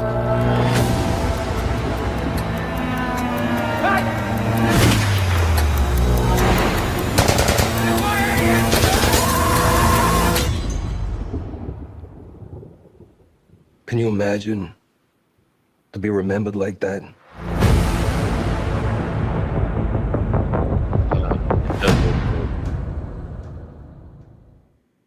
Quack. Just Colin Farrell is being wasted. Use somebody else if you're not going to use Colin Farrell's aesthetic. You know what I mean? Like it's you could put anybody else in that much makeup. If you want to have a mobster, have somebody that looks like a fucking mobster. You could find somebody like that doesn't Joey need the Diaz. makeup. Joey Diaz. Yeah, Joey Diaz would be the beast in this rock and roll. Yeah, man. Man, It is his accent, you motherfucking cocksuckers and all that shit. Motherfucking cocksuckers. yeah, man. He just plays himself. But I'm really torn with this because not being a fan of the movie, and I didn't hate the movie. I just there was a lot I didn't like about it, and it doesn't hold a candle, in my opinion, to the other live actions we've got, like the Chris Nolan versions of Batman, or even the Tim Burton. We're not going to talk about anything Joel Schumacher did ever. Bat nipples. Exactly. Homoeroticism, go. The Bat card. Don't leave me without it. I said we weren't going to talk about this. I'll take the 60s Adam West over that shit. But this show, I mean, the way it looks, like the fact that it looks like it just focuses in exactly. Get the bat dance in, Jack. We all know what it is. It looks good. The fact that they're just focusing kind of like in the same realm of Joker with Joaquin Phoenix, how it just focused in on that one character that well. It kind of looks like that's what they're doing. So, I mean, they did pique my interest. I didn't hate really anything about this trailer. What do you guys think? I mean, I didn't see a penguin or a bat. Yeah. I didn't see the Batman, so I can't really judge it compared to that, because I didn't watch it because of all the black folks in there. But I'm just judging it from based what I know from the Penguin himself. So I was like, okay, I see that they're trying to make him the actual Penguin instead of the Penguin they did from the other 90s. Yeah, where they turned him into a circus mutant. Yeah. So I was like, okay, I'm interested in it. As like, if they fix Commissioner Gordon, and I'm sold. I don't even know if he's in it. Is he in it? Oh, I don't think so. I think this is really just a character focus on him and his dealings in Ascension within the Gotham Mafia. They mentioned a character from the comic books, the one he references in the beginning. That's kind of cool. what they're going to do with him, I don't know. I think the other thing that was lacking was he doesn't have as much henchmen or anything for himself. So it's like he's doing everything himself. So maybe that's like, a little off. Is it like the story, like the beginning of his story, maybe? Probably. I think this movie needs at least 100% more penguins. You know, at least one. Right? Oh, yeah. Penguin. With a little rocket strapped to the back. Yeah, because who doesn't like penguins? Even if they don't have a bat in it, at least have one penguin in it, since it's called the Penguin. Dude, if he Get doesn't him have running an after a umbrella, pebble. if he doesn't have an umbrella that turns into a helicopter and like lets him fly off. Yeah. Or he did have the umbrella in the trailer. He's missing the top hat. Like what we're doing. This could be decent. Okay. It doesn't look that bad, man. For like a standalone gangster show, I don't care. For I'm sorry, Vagabond. I can dispute the top hat thing, because when the character originated in the 30s, that was actually people actually wore top hats. Well, why not? It was like, So what about the umbrella? Everything doesn't have to be current. That's just my thing. It's like and that's why I think that the entire DC universe should be taken back to the 1920s. I've been saying this for months, years even. You can ask Selena. If they want to reset the DC universe right, make it a period piece, take it back to at the earliest post World War II. Yes, I think I 100% agree. That would be awesome, dude, if they actually did that. Have Clark going into Metropolis in the fucking 50s, just after that big economical bang after World War II. Even when you watch the Batman the animated series, so all the cars, and the aesthetic, it was like Gotham, the TV show, the Gotham TV show did that with that aesthetic, with everything. I thought really well, the way that the TVs look like old school giant glass TVs, and everything. Right. The Gotham TV show mimicked it kind of pulled a lot. It reminded me of the Batman animated series. You know how they did that? They even credit Paul Dini and Bruce Timm. Thank you. They credit him in the for the first season for a lot of that stuff, but it looked good in the. The other reason why that's so good is like, okay, when Batman's gadgets, they don't have to be the newest gadgets, but compared to everything else in those time periods, it's like he's far levels above, leaps and bounds above it, man. And all you have to do to explain it, because it's so hard to write a modern day superhero with technology the way it is, because everything is like, well, why would they need to do this when they could just, anybody with a fucking cell phone can track somebody's car or this or that. Yeah. It's retarded. But if you go back far enough, all they have to do is a little bit of research, and like Bruce would have a technology that's just a few years ahead of everything else coming out from the 30s, 40s, 50s, 60s. I don't know if you guys watched, it's a YouTube channel based around a book that was put out called Batman 1919 to 1926. I think I did see that, yeah. Fantastic channel. I go to sleep to it all the time, and that book is fucking incredible. I'm on the wait list to have that when they finally do their reprints. They're even doing a musical stage show. The original author based on that, Chris Gore, was just there interviewing the director. But again, if they want to think outside the box with the entire DC universe, taking it back to a period piece, because look at their only real hit. Like, yeah, Aquaman did really well, but Wonder Woman was that takeoff.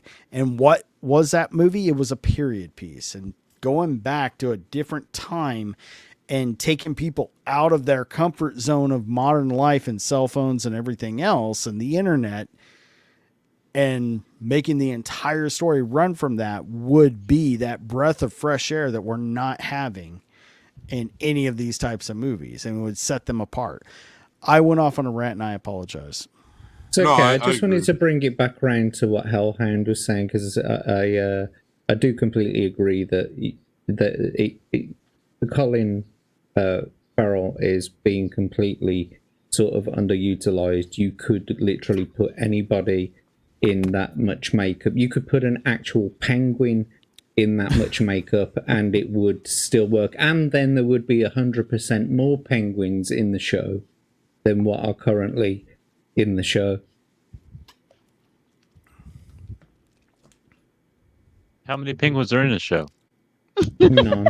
There are no penguins in the show. Well, you got to understand, the penguin is Colin Farrell's mafia name. That's Oswald Cobblepot's kind of mafia nickname. Yeah. All of the things that involved actual penguins in the comic, that came later when they cheesed it up. The original character, he was like, like any other mobster with a goofy nickname. Yeah. And so I do like that they're taking it back to that. He does like birds.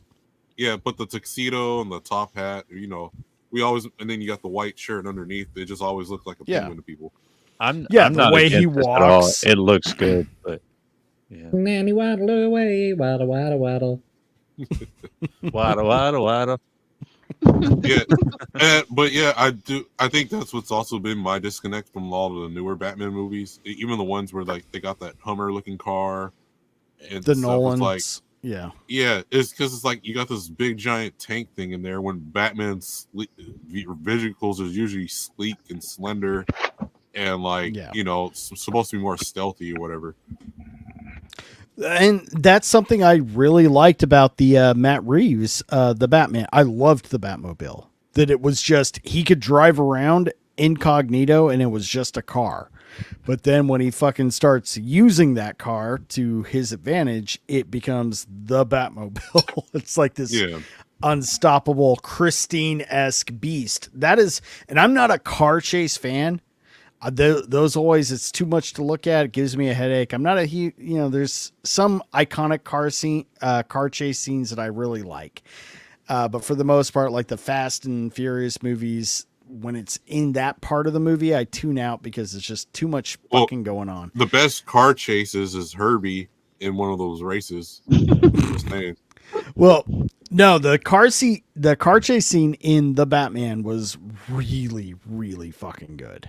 And it was done great. It had that, if you're a horror movie fan and you like the movie Christine, it had that kind of feel. Just this, there are a few times in the score, you could even hear that. They do that boom as the car's going. The best car chase. And that's a toss out, call out to it. I think I know what I'm thinking, like the Batmobile you're talking about, like in the Batman, the animated series. Remember when it showed the origin of how he got the badass one, and he pulls up in that one, the older car that's kind of got that shield thing on the front of it. Yeah. Although that Batman animated series Batmobile is the most badass Batmobile. Yeah, it is. I love that one with the giant hood. That's a beast, dude. Best car chase scene in the movie ever is Bullet. The movie Bullet, between it's a 68. I think is it a Shelby Mustang or it may not be a Shelby, I can't remember, and a 68 RT 440 Dodge Charger in the streets of San Francisco. It's badass. Love it. Greatest car chase. There you go, dude. Which one is that?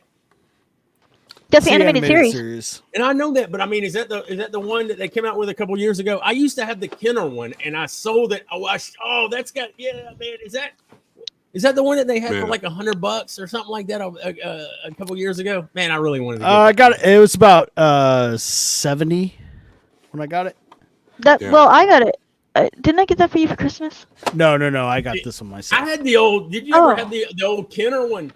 It didn't have the light up. Yeah, it did have. It had like the back part of it slid out, and that is dope. I love that car.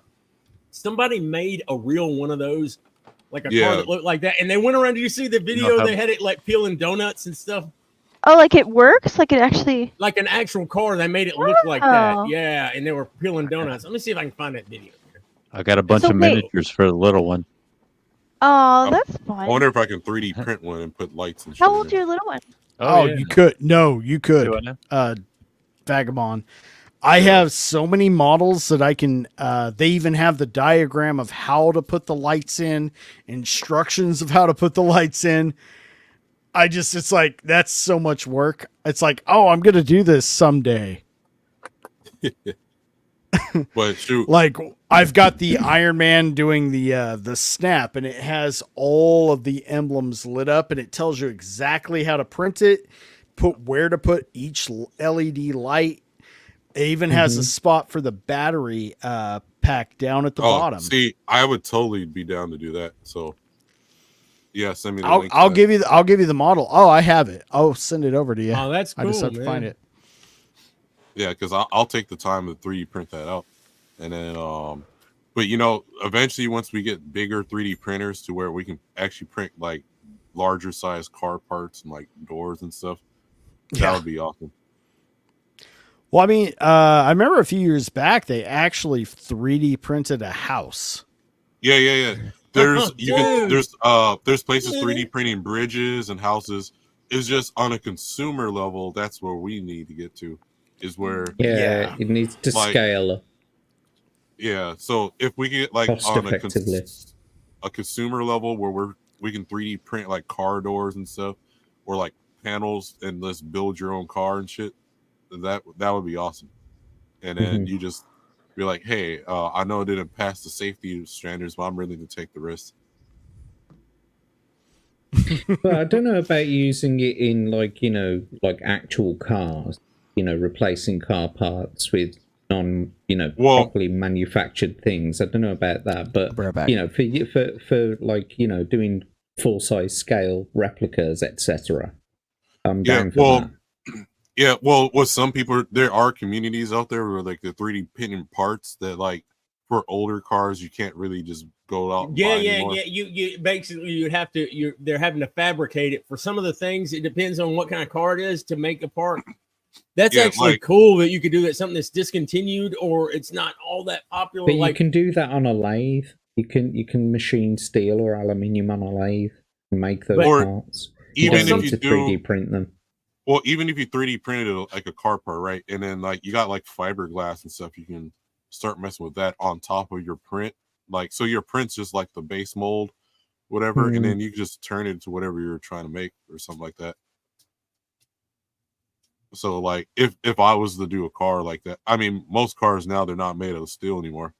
So if you just have like a base fucking tin cans, aren't they? Actually, you know what would be cool, man? You know, if you made a car like you know those little Tykes cars, man, those little pedal cars, those things are damn near indestructible, man. If you made like a real life version of that. No, those little those little Tykes plastic things, man. I'm telling you, dude, you could run over those. You could run over that with a car, and those things will still go. But yeah, like imagine if there was a company like they just sold like they're just giant RC cars, and you just make whatever body you can put on top of them. Like I'm not really for electric cars because I think electric cars are crap. And then they're garbage and they don't last long, and they're way worse for the environment. And I can prove it to you mathematically. But like but those RC cars where like you put your own top body on there. If you scaled that larger and like where people are able to make their own shit and like just be creative with that shit, I think, or like it could even be little boats that you can do with doesn't meet safety standards of the whatever government we don't care organization. About those safety standards. Like the what was it? That guy that wanted to test out if the Earth was flat, so he built his own rocket and like ended up dying. Oh yeah, that was awesome. Yeah, hey, that's on you. So. Fucking Evil Knievel, eat your heart out. He literally shot himself into the air. And what was it? The parachute didn't deploy or something like that. Yeah, something. Or there's a couple of guys that did that where like one guy, the shit just blew up in the air. And then like, but I think the government should allow me to do whatever the fuck I want. If I end up dying because of my own accident, that's me. As long as it doesn't affect anyone else. Exactly, right? They're not my motherfucking daddy. Exactly. One time I think they found it was like a 1962 or a 63 Impala embedded in the side of a mountain, and they were trying to figure out what happened. This was like, it was on a radio show one time. It was like stupid deaths. Anyway, some dude hooked a dry fuel rocket up to his like 62 or 63 Impala.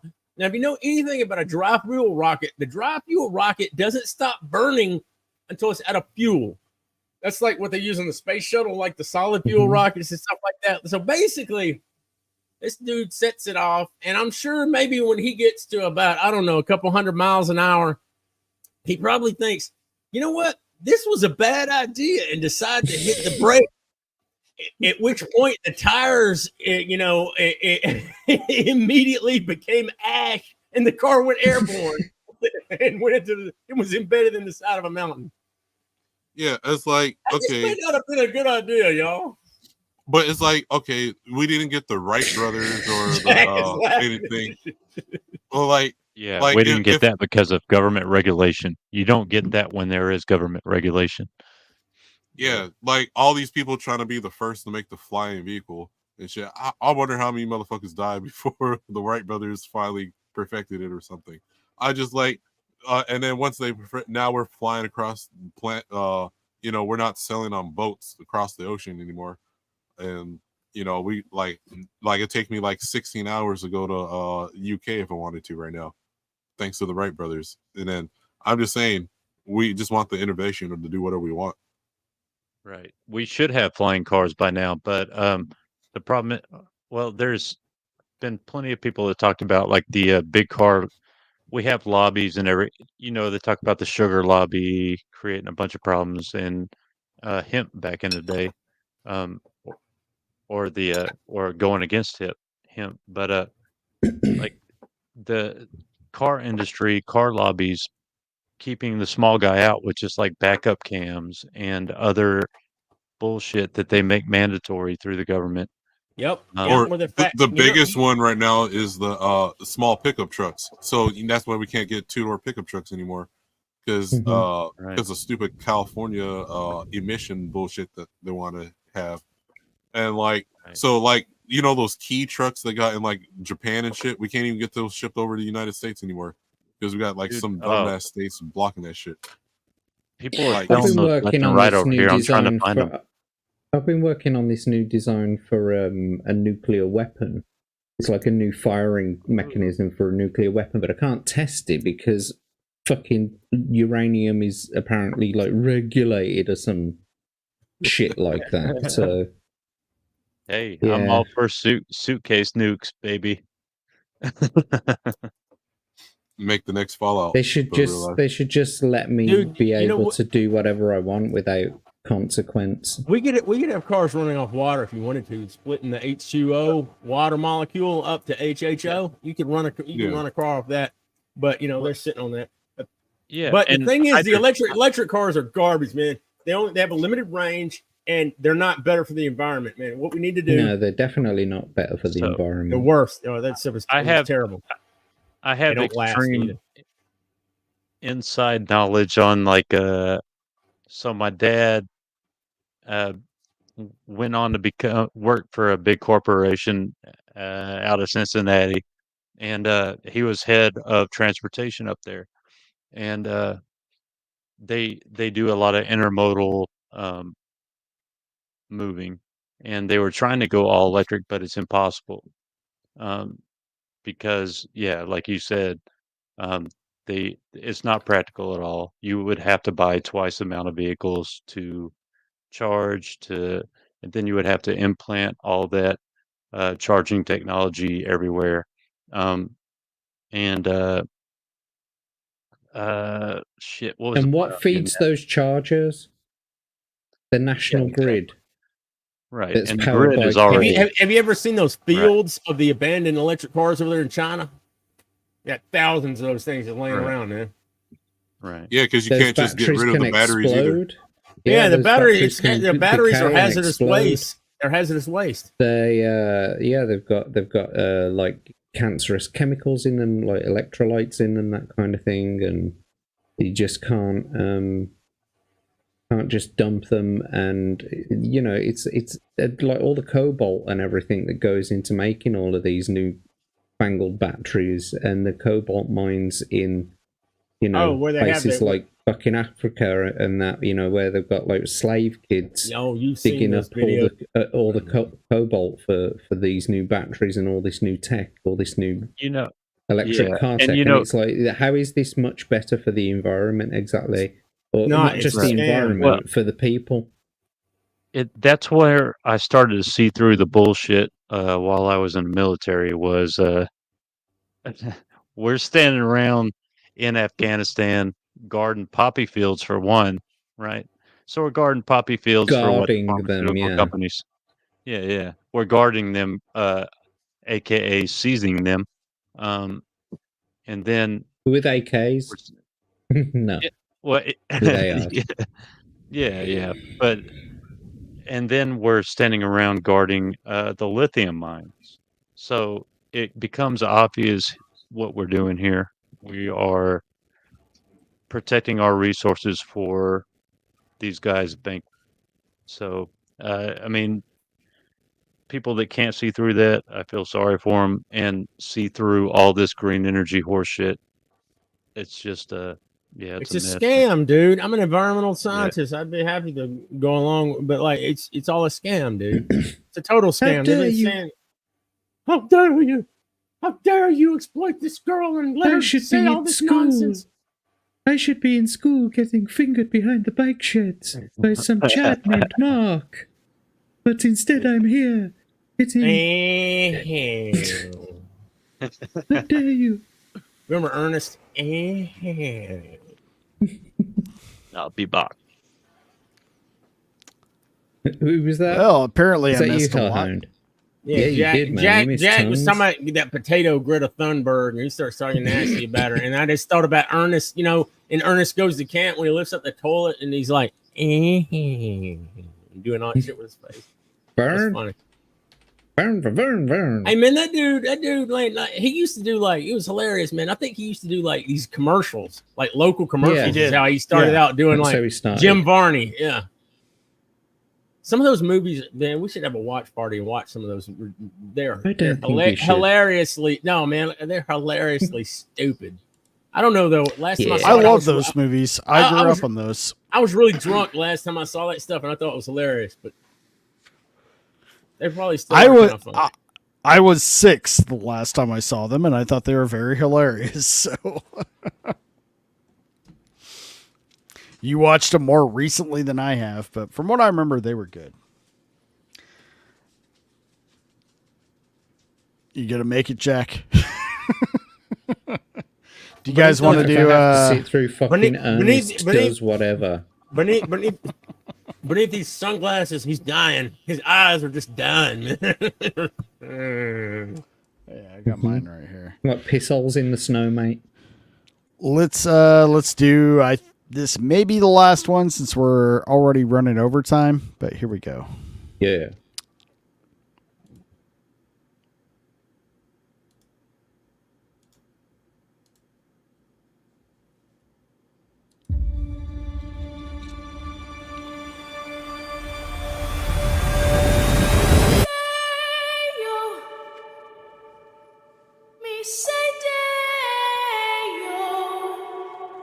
Jenna Ortega's hot, and there's the bridge that they crash off of. Okay, all of you simps, get your Jenna Ortega nut off right now, so we can watch the rest of the. So we can watch the rest of the already Vagabond. Did. That's why I disappeared. MSK is not here for this one. She's crossing over the bridge that they drove off. That's what I noticed. The entire town looks exactly like the original town from the original movie. So I got a lot to say about this trailer, and it's actually, this isn't even really a trailer. This is a teaser. This is all this is. But, and we can already tell they're laying the father to rest because we couldn't have Mr. Jones in here with his, with all this. No, the actor, Jeffrey Jones. Yeah, Jeffrey Jones. No, he's I know what happened convicted. Yeah. But I didn't, I thought he'd actually died. No, Jeffrey Jones is still alive. I thought he'd since died. No, he's still alive. Okay. Yeah, he's still alive. He's actually still acting. He gets some theater jobs here and there. He's not in prison anymore. Not allowed to have any contact with kids anyway. Exactly. Yeah. What was he convicted of? Child pornography. Contact with kids. Well, shit. Yeah, CP. I shouldn't have said the full word. I'm new to you. That's why I talked over you.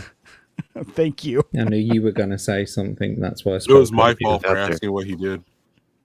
He was out there EVSing. It's the new term. Yeah. EV. EVSing. Really? Hey man, you think it's Jeffrey? What's his name's funeral? They're at. That's what we were. Yeah, I think just talking about. Let's watch. They kind of. Carry on. Yeah, you get an idea of the story.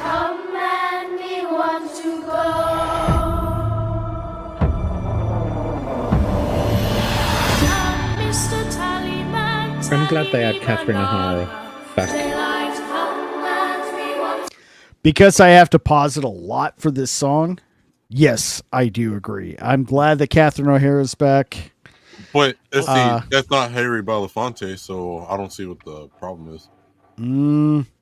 But it's Warner Brothers. It'll be hashed or whatever. Do you know what I mean? It'll be on the it is the cool algorithm.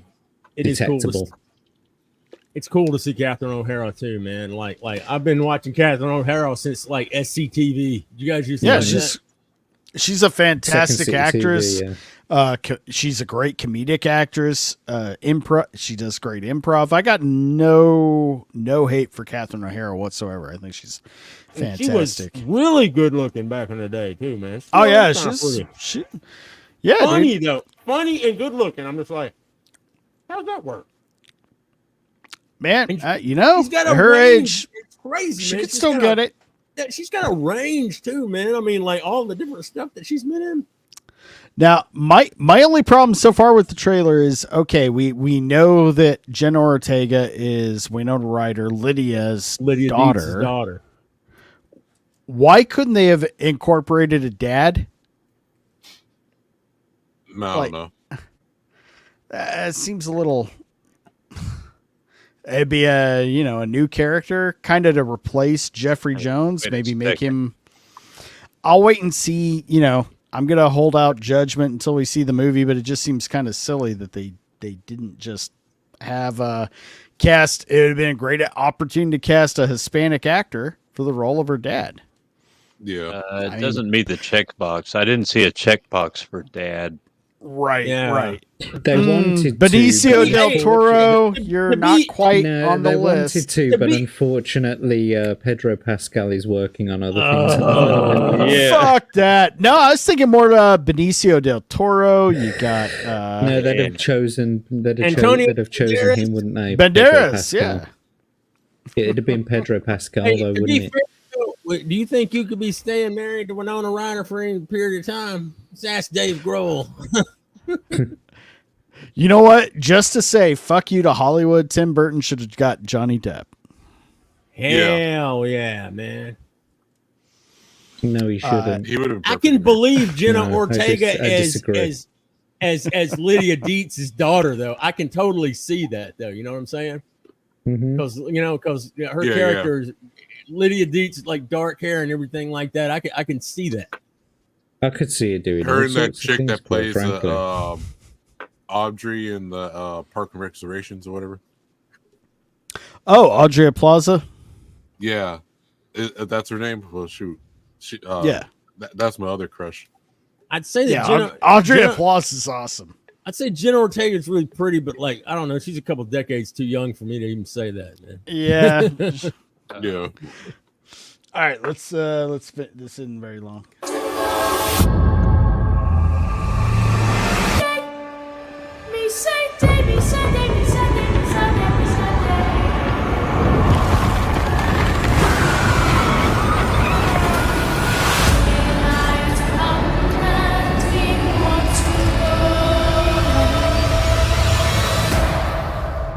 The juice is loose.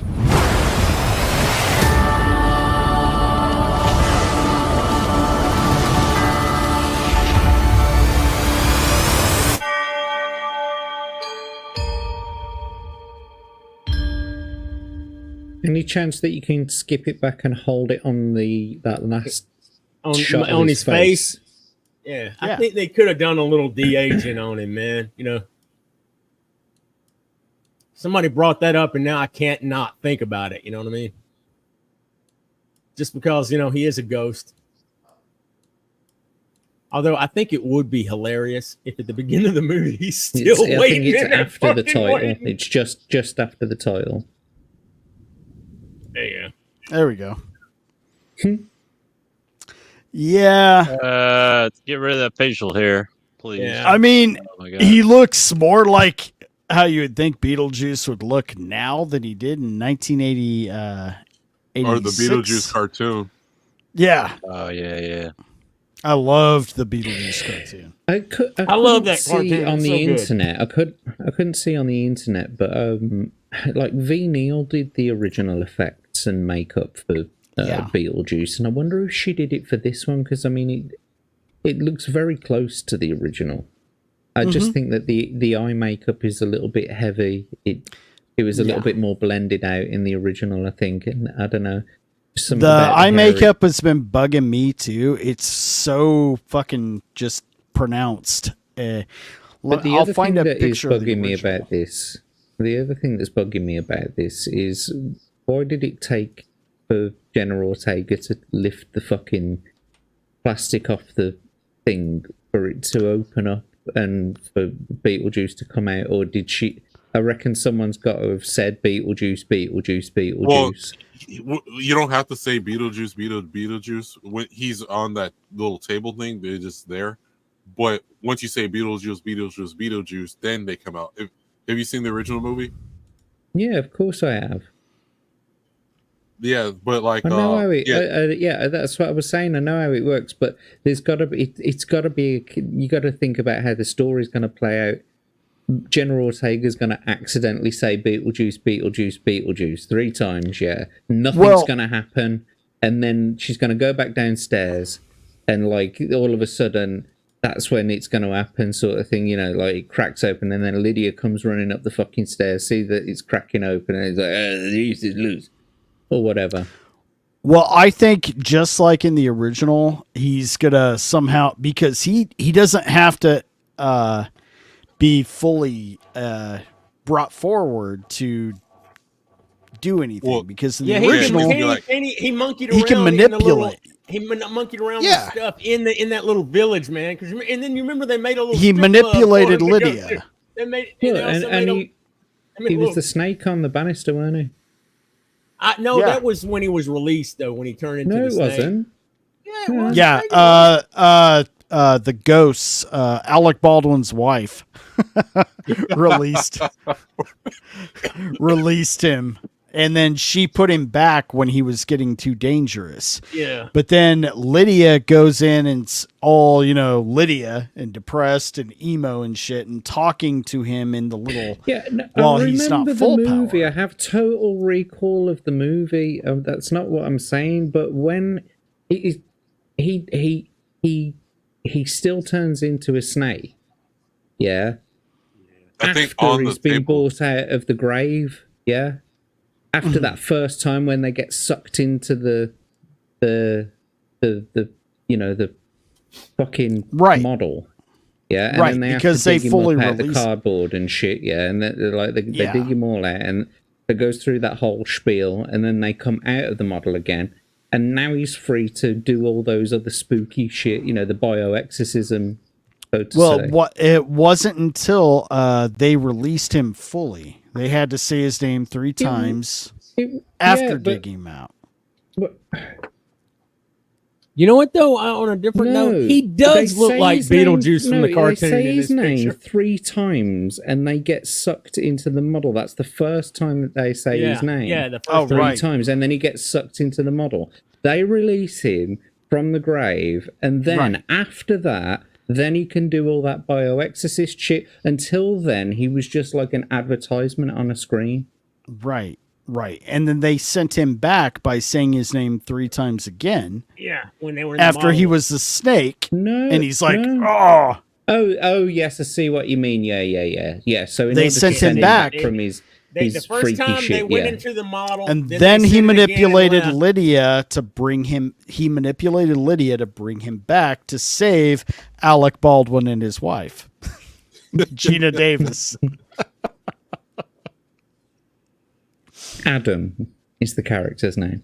Right. I just like saying Alec Baldwin as so much as possible. And Gina Davis is absolutely crazy, right? Yeah, she. Oh, we is. got She's Alec mad as Baldwin fucking finger. hat. Oh, Alec Baldwin's fingers. No, in the I chat? said, Oh, it'd be funny if he was. I said, I wonder if he's in the chat. If you say Alec Baldwin Like three lurking. times, see if Alec Baldwin's finger Alec appears. Baldwin's finger appears.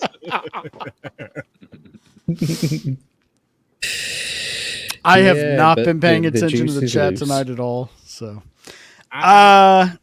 first glance, I don't see anything wrong with this. I don't know if you guys saw, we were all talking, but I brought up a picture of the original Beetlejuice makeup.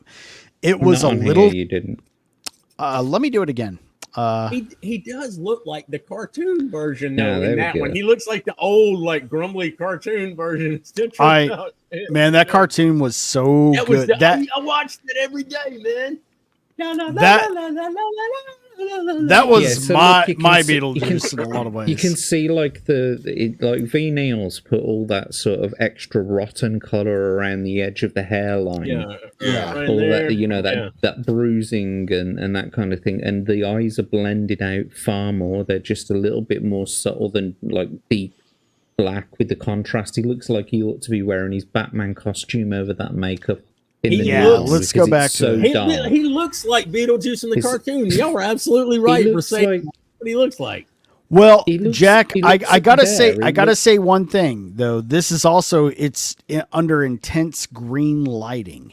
We don't know if it's a guess. little more blended out in different scenes, which could be.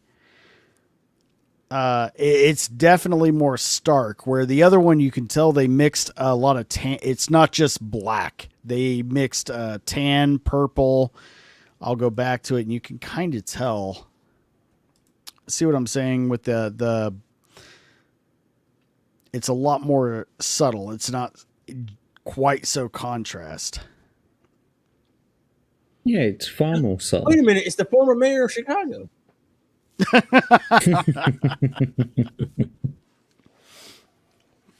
But yeah, I mean, the one now, it looks as though, you know, what's that character out of the Hateful Eight? You know, the girl with the black eye, the woman with the black eye. Yeah, the Hateful Eight. That's how. Yeah, see, that's what. You see how his tooth is there's no sticking out? blend. Facial hair bothers me, man. And the actual hair, the actual hair bothers me as well. I'll go back to the other one and look at that one. That looks like a really bad wig compared to the other one. The other one looks kind of natural. Yeah, you see what I mean? And this other one looks like a bad facsimile. He looks old and tired, kind of. Where are you, V? V Neil needs to be on this, and if it is you, then fuck up your fucking ideas, love, because you used to be better. Yeah, stop judging what's it called? Face Off and get back to your shit. Exactly. Has anyone else ever seen that on the TV? I actually Face Off. love that show. Yeah, it's great. Face Off? I saw the movie. No, The it's- show. So it's like a prosthetic makeup competition show. But What's I got the name friends of who the do that, dude? What's the name of the dude who does the main presenting of it? You know, or the main judging, the sort of chubby guy with the beard. What's his fucking name? He's always dressed in like gothic kind of clothes. He looks like he's been upholstered. Let me look it up. I know who you're talking about. But that's what he looks like. He looks like a fucking chair. Looks like a fucking Victorian chair because he's been upholstered in this costume. He looks like a chair. He often wears clothes that make him look like he's been fucking upholstered. Oh, so he's one of the guys that's on that Face Off show. He's like some he's a eccentric judge. type dude, and he like wears Not necessarily eccentric. Well, he wears shit that makes him look like he blends into curtains and chairs. Yeah, basically. Yeah, hold on. This guy. Yeah. Oh no. Yeah. Oh man, He's like Dave Navarro's like burnout drunk uncle. He reminds me of the local bands that I used to like to watch. He's like Big Lots and Wish.com Dave Navarro. Yeah. It's what's his name from Saliva, Josie Scott. If he got sober. Hey man, I would love to. Now this dude knows his shit. Him and V Neil does too. Oh yeah, she does. And even this little number right here, her dad was the Mackenzie Westmore and Michael Westmore. Yeah, Michael Westmore. Well, they did all this, didn't they? They actually put the show together. They did, yeah. But her dad's my new best friend.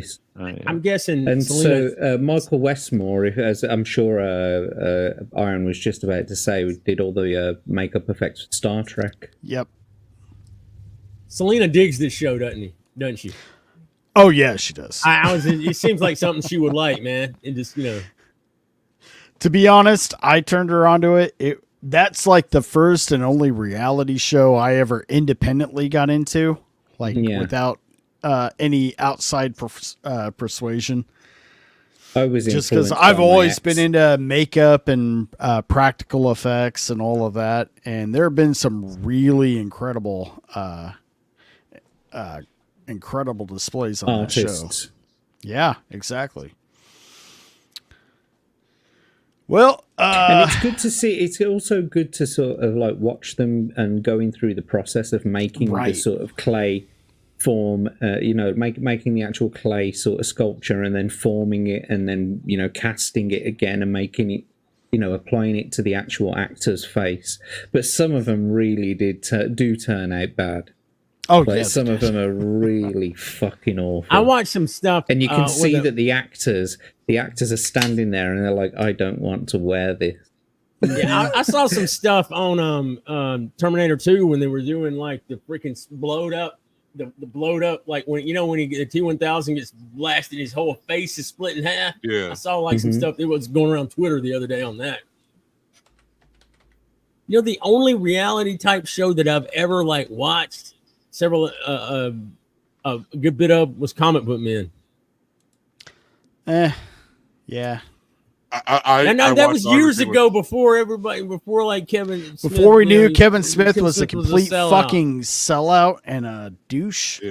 Yeah. The other people on that show were pretty cool. I watch everything with Gordon Ramsay in it. I do too. Hellham, what were you saying? I liked where it was going.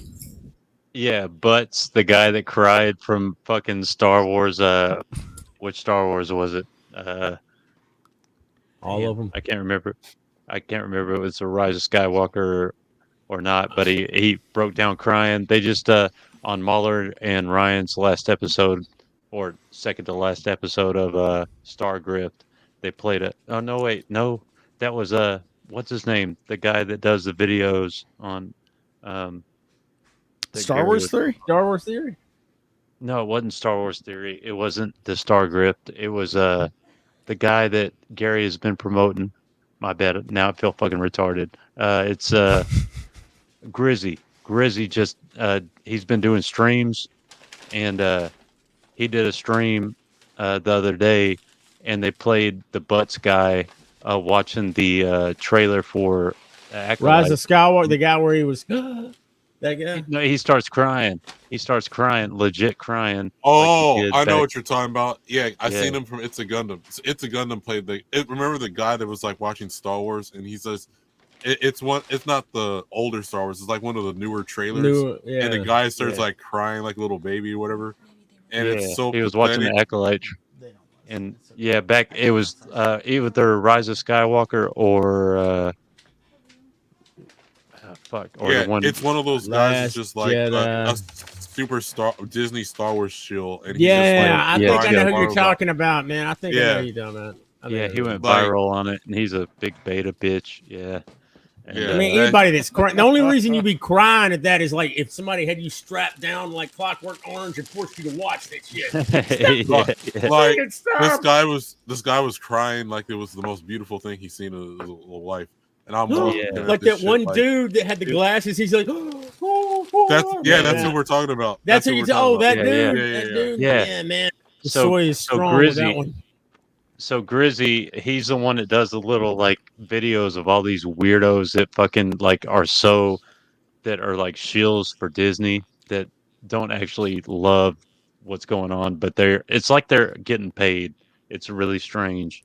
But he's are. now doing live streams and with Mr. Grant Gregory, he's live streaming with him, and but they like left it up to the chat the other night of who they were going to do last, and they wanted Butts, and he was crying in the Acolyte trailer about how great it was, and he broke down.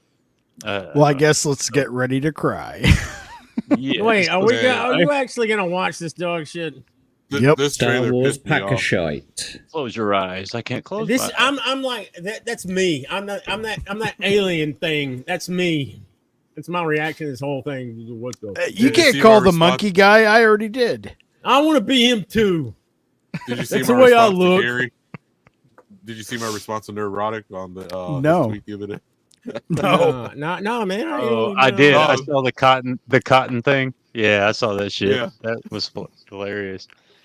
Yeah, so one of the writers is like, "Oh, now we made a safe space for black nerds or some bullshit." And Wait, I I think I'm. Wait, I yeah. don't think So then so Gary's like, "Hear that, black nerds?" And I was like, "I rather pick cotton in the summer of July, in the Yeah, and he summer put this in GIF. Mississippi."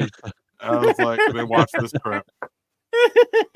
That's funny, man. Dude, You got good interaction on that shit too. Dude, that's hilarious, man. You got you like, yeah, that's some jokes I'll be making, man. We need some good. That's what's funny about like in the summer. It's fucking hot as balls, dude. It's still blowing up. I got like so many. Like that's. Oh man, I'm gonna have to go dig around and look for that. That's hilarious. I'll send it.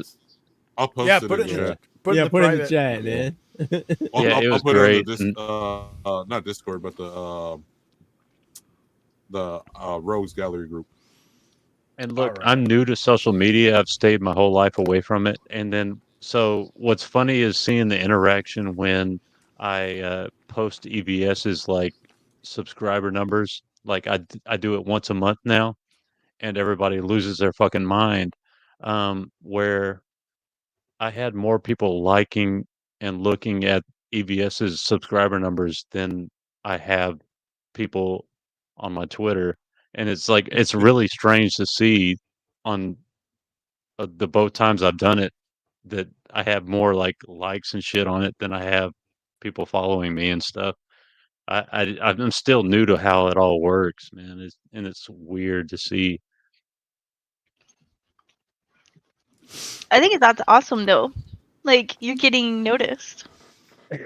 I like just, and then when I like that try you're to see pointing something out hard- EVS's declining numbers. Yeah, and they're like, "Oh, come back to me when he drops below 140,000 for multiple years." And I'm like, Oh my god, man! Are you fucking retarded? Don't worry, Like- it'll be there. He used to be pretty cool, man. Like before he started all of this stuff, he followed me on my He still follows me. I used to like he posted. I used to would talk to him and stuff. Like sometimes he posted a video one time of like he was driving in his neighborhood and there was this guy jogging and the guy was being chased by a damn turkey. Was there real? They must have been. They were like nesting in the woods, man, because those things are territorial as hell, man. If you ever come near like where like a mama turkey is nesting, like, and there's the daddy turkey will come chase you down and like he'd turn around and go back at it and it'd stop. But those things he'd come right after him again, man. It was like yeah. I remember that he had one recently. Yeah. And then he blocked me for posting those. I'm sure are fake allegations of gay hookups. I'm not trying to. I'm sure they are fake. I'm not trying to say that they're real whatsoever, but there are allegations that he was meeting people back in like 2015, 2016 for behind pizza joints and all kinds of stuff. And but I got drunk one night and was reposting those on all of his little fucking fans Twitters and then he ended up blocking me and which is fine because I was already. He pissed me off when he went on Rekida's stream. I was gonna apologize to Rekida one night, and then EVS came on there, spouting some crazy shit, and that's when I knew that all of this was going to be turned against Eric. Vagabond, you got Gary to laugh at this shit. Yeah, All right, that was let's awesome. do this. Close your eyes. Your eyes can deceive you. We must not trust them.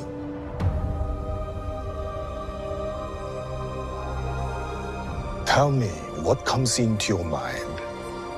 Black girl magic. Life. Balance. I see fire. A dumpster fire. Like this whole trailer. Okay, first of all, you can't just see balance unless you're looking at two little things as evening out or whatever. Close so your Black eyes. Girls is making I up can't for close shit. my eyes. That is the most DEI classroom I've ever seen in my life. I can't close my eyes to dude with the eyes. Well, if you watch the I whole have no trailer, eyelids. there's no male. There's no white male Jedi White at male, all. no, there's Not one. Not one. You got a retarded Yeah. alien in the back, and then Look, man, the monkey thing guy is like looks like he's finna fall over asleep. and the other one's like, I can't close my eyes. What the fuck are you talking about, man? Yeah. Well, I'm only okay. like 3 seconds into this fucking trailer, and I am closing my eyes. I can't help but close my fucking eyes. It's But, just why would you write it you this got way? the money. You got the money and backing of Disney. You couldn't tell me you couldn't like After Effects some eyelids on that thing over there. Yeah, Right. that's the problem is they don't think about it. Like, why would you say that, write that, and then put this guy with no fucking eyelids in the trailer? Are you And fucking retarded? And you know this is like look, and you know what that is. Instead of like actual having practical effects, you know that's probably just some bullshit CGI too, man. You think? No, it looks practical. Does it? Yeah, Yeah. it looks practical. Practically retarded, yeah. Yeah, that's where you beat me to it. That's what I was gonna say. I mean, I got to give them credit. There have been quite a few instances in newer Star Wars where they have actually used practical effects, They're like, rather they're than. like, ooh, he is gonna sell. He is gonna be our next Baby Yoda. Look at that beautiful little fucking alien face. We're gonna sell that bitch. Oh, close your eyes, you. But Hera's butt, though. No eyelid, bitch. All real. That's all real. Hera's butt is all real. What's she do with them tentacles, though? Fire.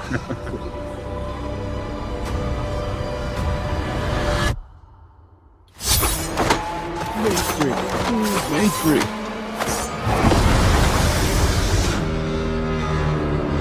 Black girl magic. Someone is killing Jedi. It doesn't make sense. No, it doesn't. You're absolutely fucking right. What happened? I sensed darkness.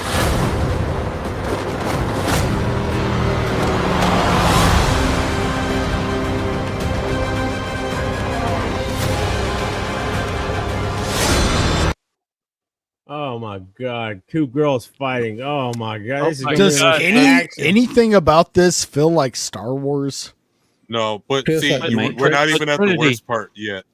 We haven't even got to the worst part yet. That's the Yes. That's Oh, I love the next part. I love it. I love it. Oh, okay. All right, let's get there. Black girl magic. Lightsaber party. This isn't about good or bad. This is about power and who is allowed to use it. To use it. What is that? Okay.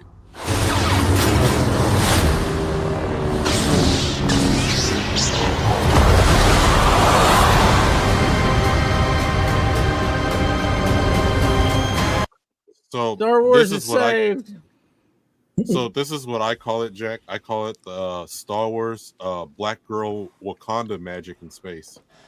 Yeah. And so the part where like the worst part of it all is like, oh, this is not between about power. It's about who can use it and shit. That's that whole DEI bullshit in there. Bullshit. Exactly. You That's know- exactly what that is. What's And- hilarious? My bad. Yeah, hell. Go ahead. No, you Go ahead, Hellhound. Oh, the reason Butt started crying is because of the yellow lightsabers. And then he saw one yellow lightsaber, and then later he sees all these yellow lightsabers, and he's like, "Oh, I'm jerking off on my like." It's just fucking weird shit that these, just like they did with the red. It's just like, oh god, Yeah. what is wrong with you fucking retards? So, like the whole thing sucks, right? So, of course, it's black girl magic. You got the Wakanda in space Negroes, and then you got the stupid buzz cut haircut with the short little dreads coming out the top, whatever. But like, okay, Star Wars is like a good and evil story, right? You got an evil side and a good side, you know, and it's plain and simple. Now the whole power dynamic is we know they want to put in that. Well, this is I already predict it's going to be the Wakanda and space tribe is going to have like, well, we didn't have power, so we had to stop you guys because you guys are like the white folks and have all the power in the world, and you're oppressing us for some magical reason. And that's all we need to watch it.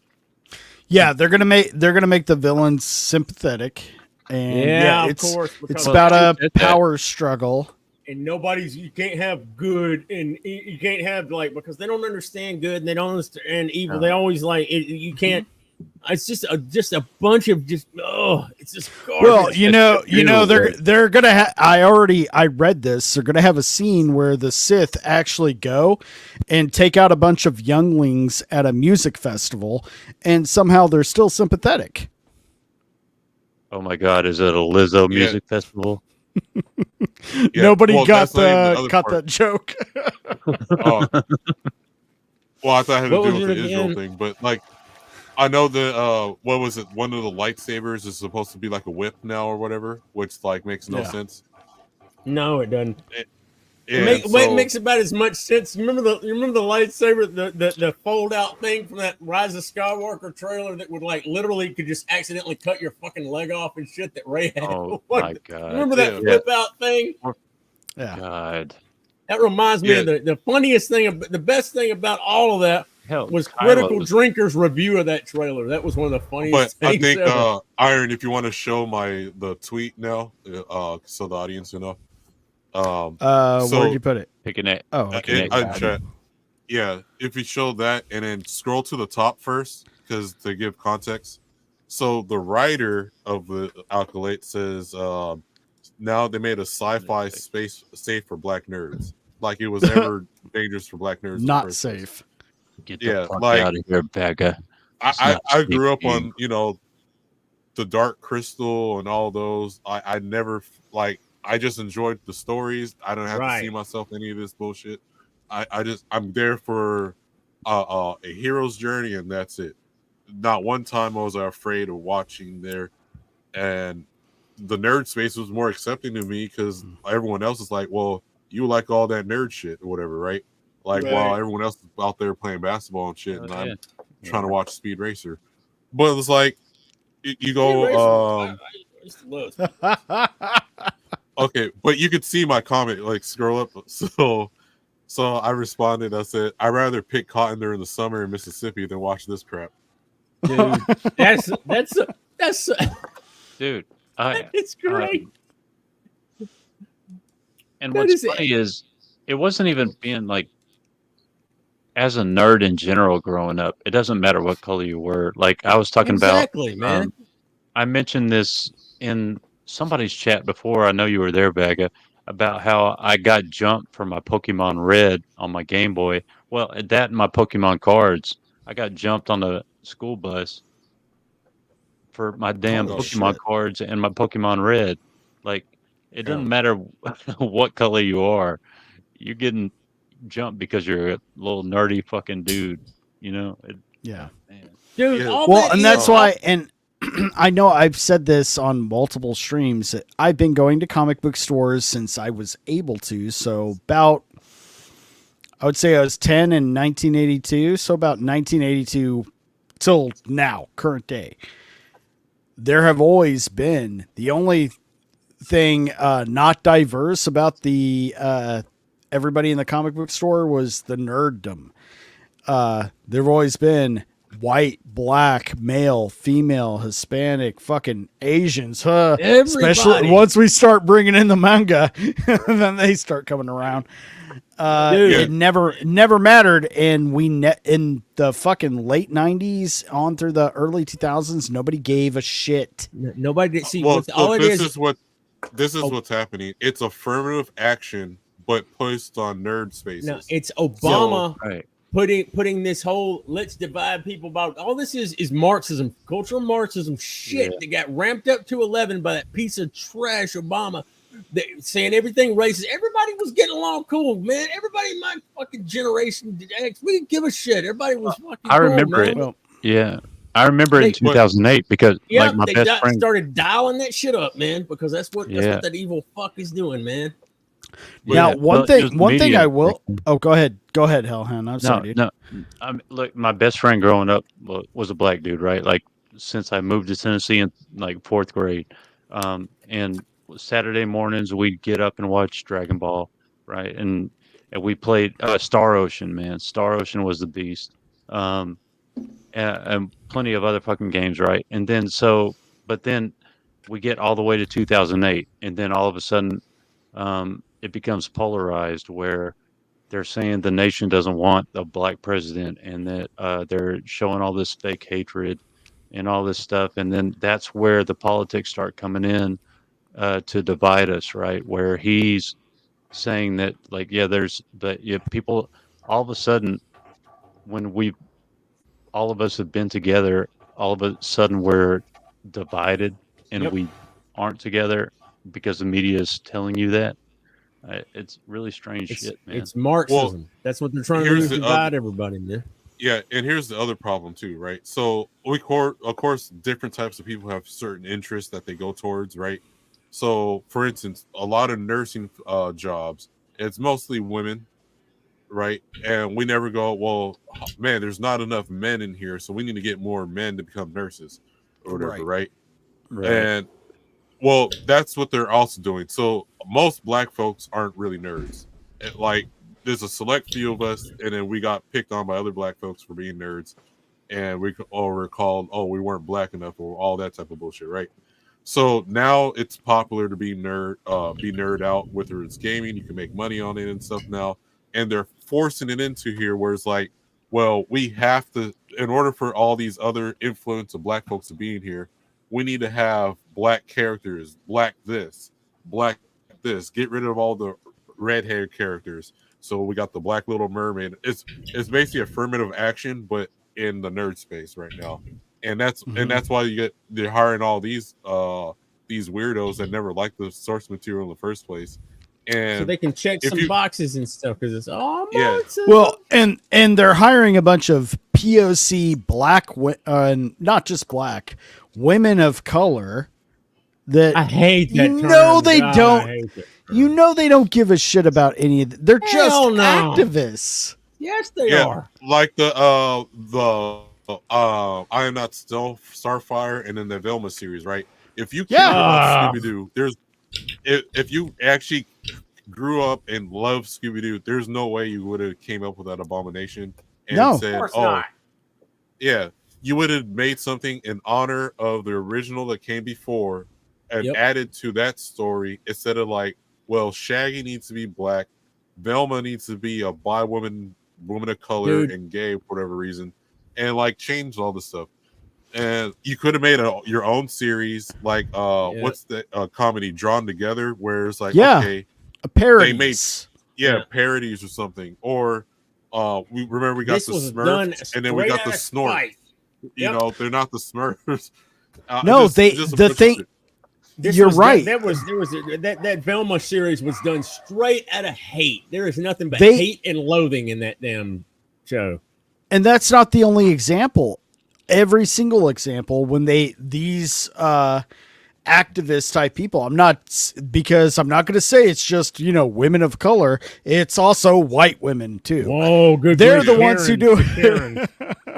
It's white women and women of color who come into this, and a few scattered in, peppered in for seasoning homosexual men. That's it. Who come in that do not like any of this shit. In fact, they hate it, and their purpose is to destroy it. And to fucking say fuck you to the fans. Yep. Like a perfect example. It's obvious. The perfect example of something that's done out of love and reverence. Now, it may change after this, but the new Skybound Transformers comic written by Daniel Warren Johnson, that dude is obviously a fan of this. It is written with the love of a fan, with the love of Peter Cullen's Optimus Prime. The first arc.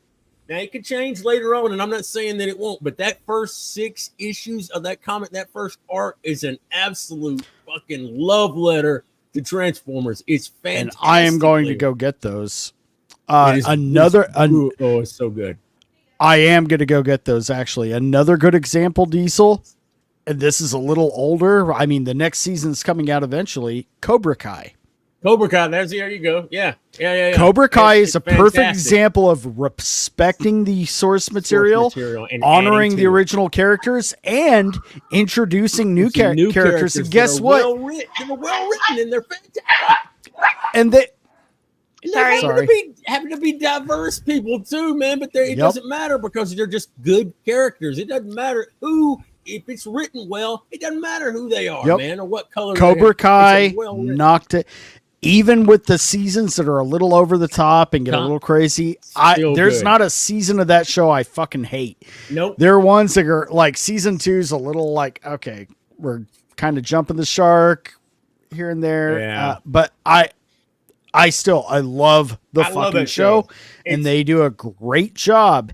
Like you said, respecting what came before and introducing something new. And they even introduced, like you said, diverse fucking characters, and they did it great.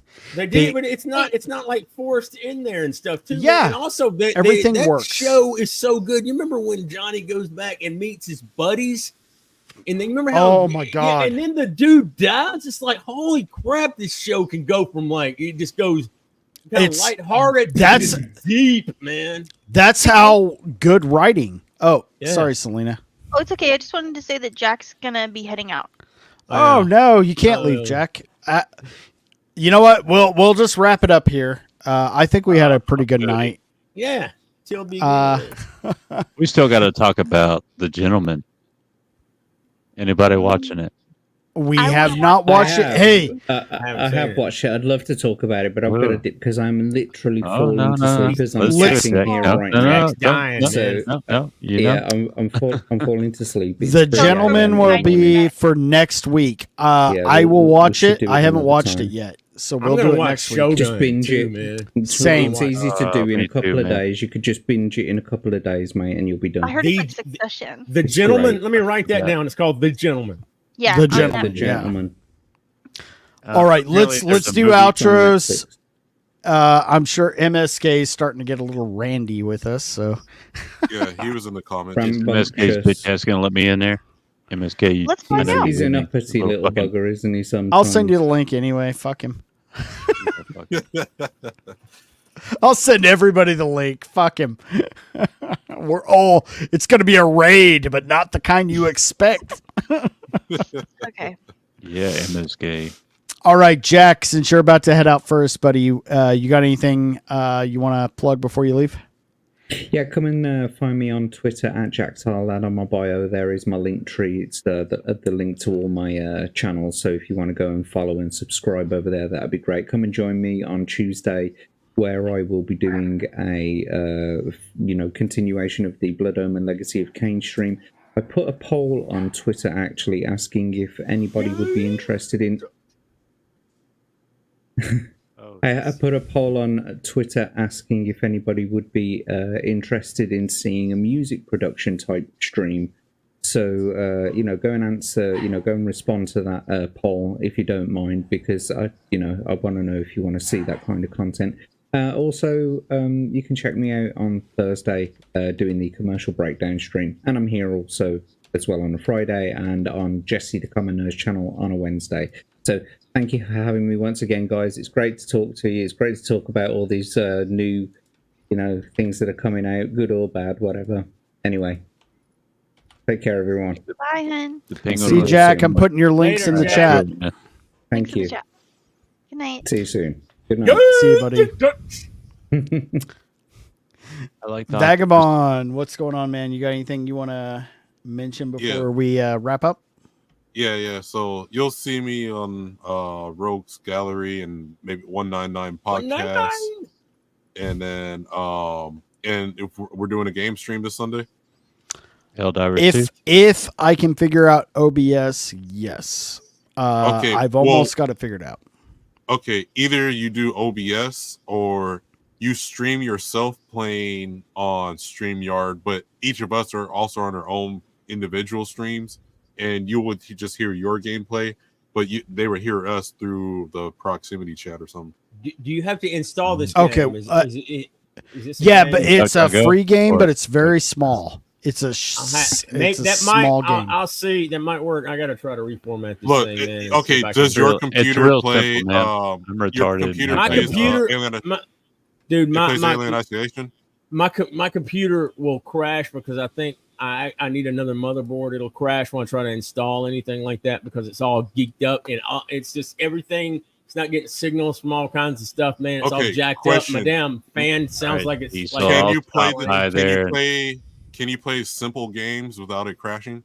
Because all we're doing, if I have to install it, good chance it will probably crash trying to install it. Is what I'm saying. I can't install anything else. I'm gonna have to probably. All right, Diesel. I'll take a trip down there. I still got a little bit of IT skill.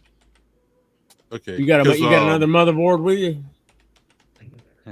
No. That's what I'm saying. That's what it is, man. That's the only thing it can be. It keeps all my peripherals and stuff keep a crashing.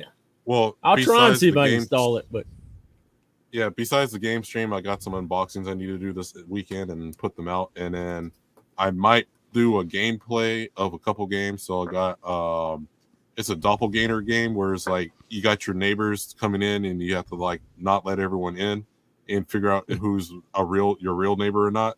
And then the game is only like $2.90. No. So you control the booth to your guys' building, but these doppelgangers try to eat actual people, but you have to make sure they don't get in. Yeah, it's only like $2.99. Anyone who gets it, it's called Not My Neighbor or some shit. But then there's another game. It's so crazy, dude. You know the weird. When you playing that, you always got the most interesting stuff. Yeah, it's on itch.io, so it's not on Steam, but it's only $2.99.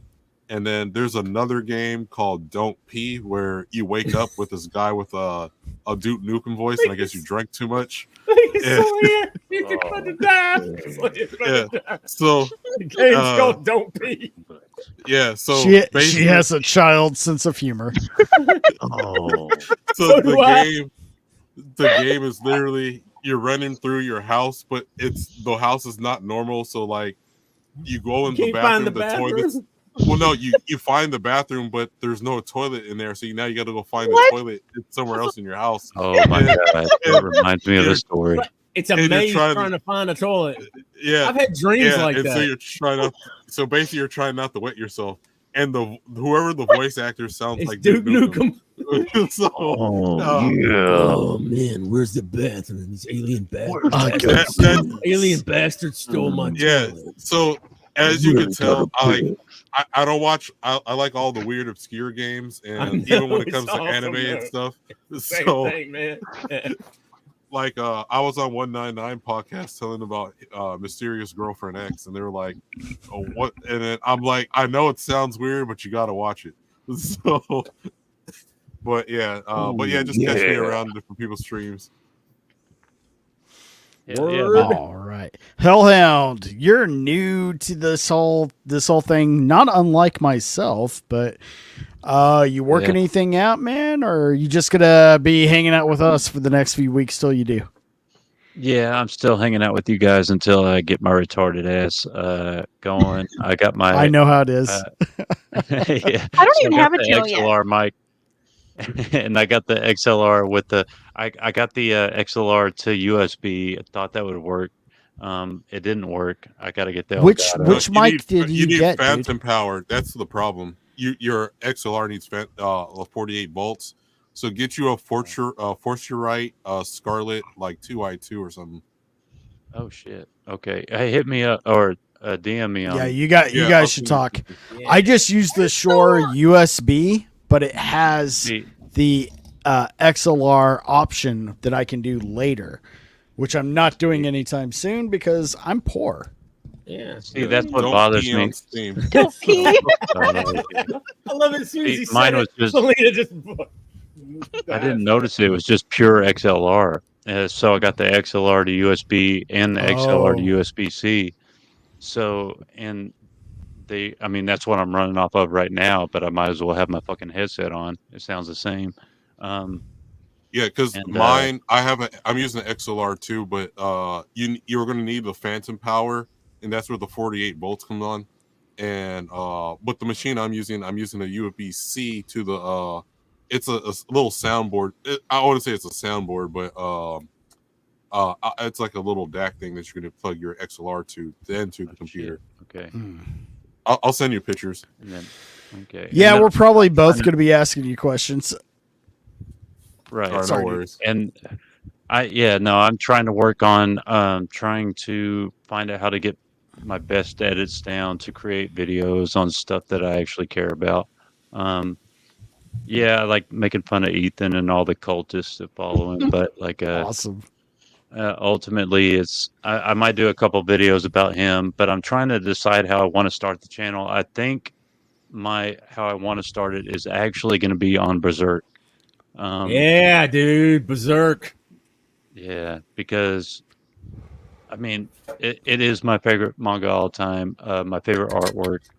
Joe Ball is the only one that can almost copy his art. Damn. Is that burnt into wood, Vagabond? Yes. With my yes. With my laser engraver. Yeah. Wow. I know, yes, but he's got some. You see his freaking. He's got custom pistol grip, man. Freaking awesome. He's got Gundam on his pistol. I should do a Berserk gun too. That would be awesome.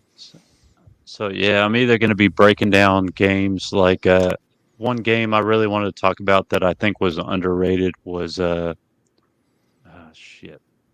I had too much to drink. The puppet game with Geppetto and I think I know what you're talking about, man. and Pinocchio. And Yeah. I've gone completely retarded right now, but I thought it was a good Souls-based game, and it didn't get enough love, especially from the awards. So I would like to work on games a lot. I've had a lot more games than love for games than comics, just because there's so much in the past to get caught up with. I still buy indie comics from people like Graham Nolan and a lot of the indie guys that aren't pieces of shit. And I mean, I'll try to get. I would love to get caught up with the past runs. I know I talked to you about that before, Iron. But yeah, I'm trying to find out where to get started. The first step's is the hardest step to take. It is. So I know it took me like a year and a half. Yeah, just being on like MSKs and other people's shows, and then it's like finally, and I still haven't made any pre-recorded content, dude. That is the hardest thing for me. Damn. Yeah, it really is, because every time I hear myself, I want to fucking punch yourself in the face. Yeah. So don't listen to yourself, man. Like, because if I did, I'd just be like, God, I sound like an even bigger redneck than I thought I did. Well, yeah, I can't stand hearing my voice. You have a really good voice. I think you all sound wonderful. Yeah, you all do. I mean, but when I hear myself, it's not how I sound. I know, right? When you hear it in your head, you're like, it sounds totally different. And I hear it, I'm just like, oh my God, dude, that sounds like the biggest, dumbest, like, most I sound like unbreadedest that. thing. Right. Damn, what was I going to bring up? There was one more thing I really want to bring. So you guys going to go to Vegas? Yes. Well, yeah, absolutely. We live in Vegas, so we're already here. Are you gonna go to Vegas? So I need to talk to you about something, Hellhound. Message me after the show. Okay. All right. Are you coming? Well, no, it's fine. It's been spend it however you want. So, No, like, no. I was like, oh my gosh, he thinks we're not here, but that's okay because No, I think I know where the confusion was. She was raising money for Know Me Without You to go to Vegas and on her stream. Well, if you would like to give that to her, I was gonna say we can do that. Okay. Yeah, I'll just I'll take it into mine and then just bloop back over to her. That's right. Yeah. Damn, man. If From I was, you. If I was a chick, I'd like try to raise money so I could go to Vegas. Well, I forgot about that. Yeah, because y'all were talking about that last week, and then the stream never happened. And then, I think that's where I got confused since I drank a little bit. Hell no, I can't get the fucking time off. I keep getting forced out on next year. Yeah, See, the problem is, if we had a thing, we could like swap. I could swap out like my limitless free time, and he could swap like his cash, and then we could like when the dude like dropped your chocolate in my peanut butter, and then it like worked out. If like, we all get monetized on YouTube without being banned like MSK, then hey, so all 41 or 4 somewhere in there of you people watching, let's get us going. If we make the Rogues Gallery a thing, then we fuck just going to Vegas. We will go. We're gonna rent the Real World suite at the Oasis Hotel for next year. We're gonna trash it like Fear and Loathing in Las Vegas. No, we're not gonna trash it. I'm just kidding. Because it'll be in my name. I'm joking, dude. I'm half of the money and do what I said in that fucking last rant. Man, when I stay at a hotel, I clean up after myself. I'm like all clean. But anyway, everybody, I think we had a pretty good show. It's nice. It was just nice to just have fun and BS. We didn't have a lot of structure tonight. We were just having fun. And that's what this is all about. This is the only reason I'm doing this right now is just I'm having fun for me. And if anybody else is having fun watching us assholes, then all the more better. But we're going to wrap it up here. You can catch quite a few of us, if not all of us, depending on if I'm just going to share the link in the chat, which I might, over on MSK's channel on Rumble. You should go check us out there. Subscribe to everyone here's channels, if they have them, with the exception of just a few newbies here. And we will see you again next week. Same time, right around between 5 and 5:30 PST. On this channel, and it's been a great time. We'll talk to everybody later. Let me get the outro going.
I'll be back.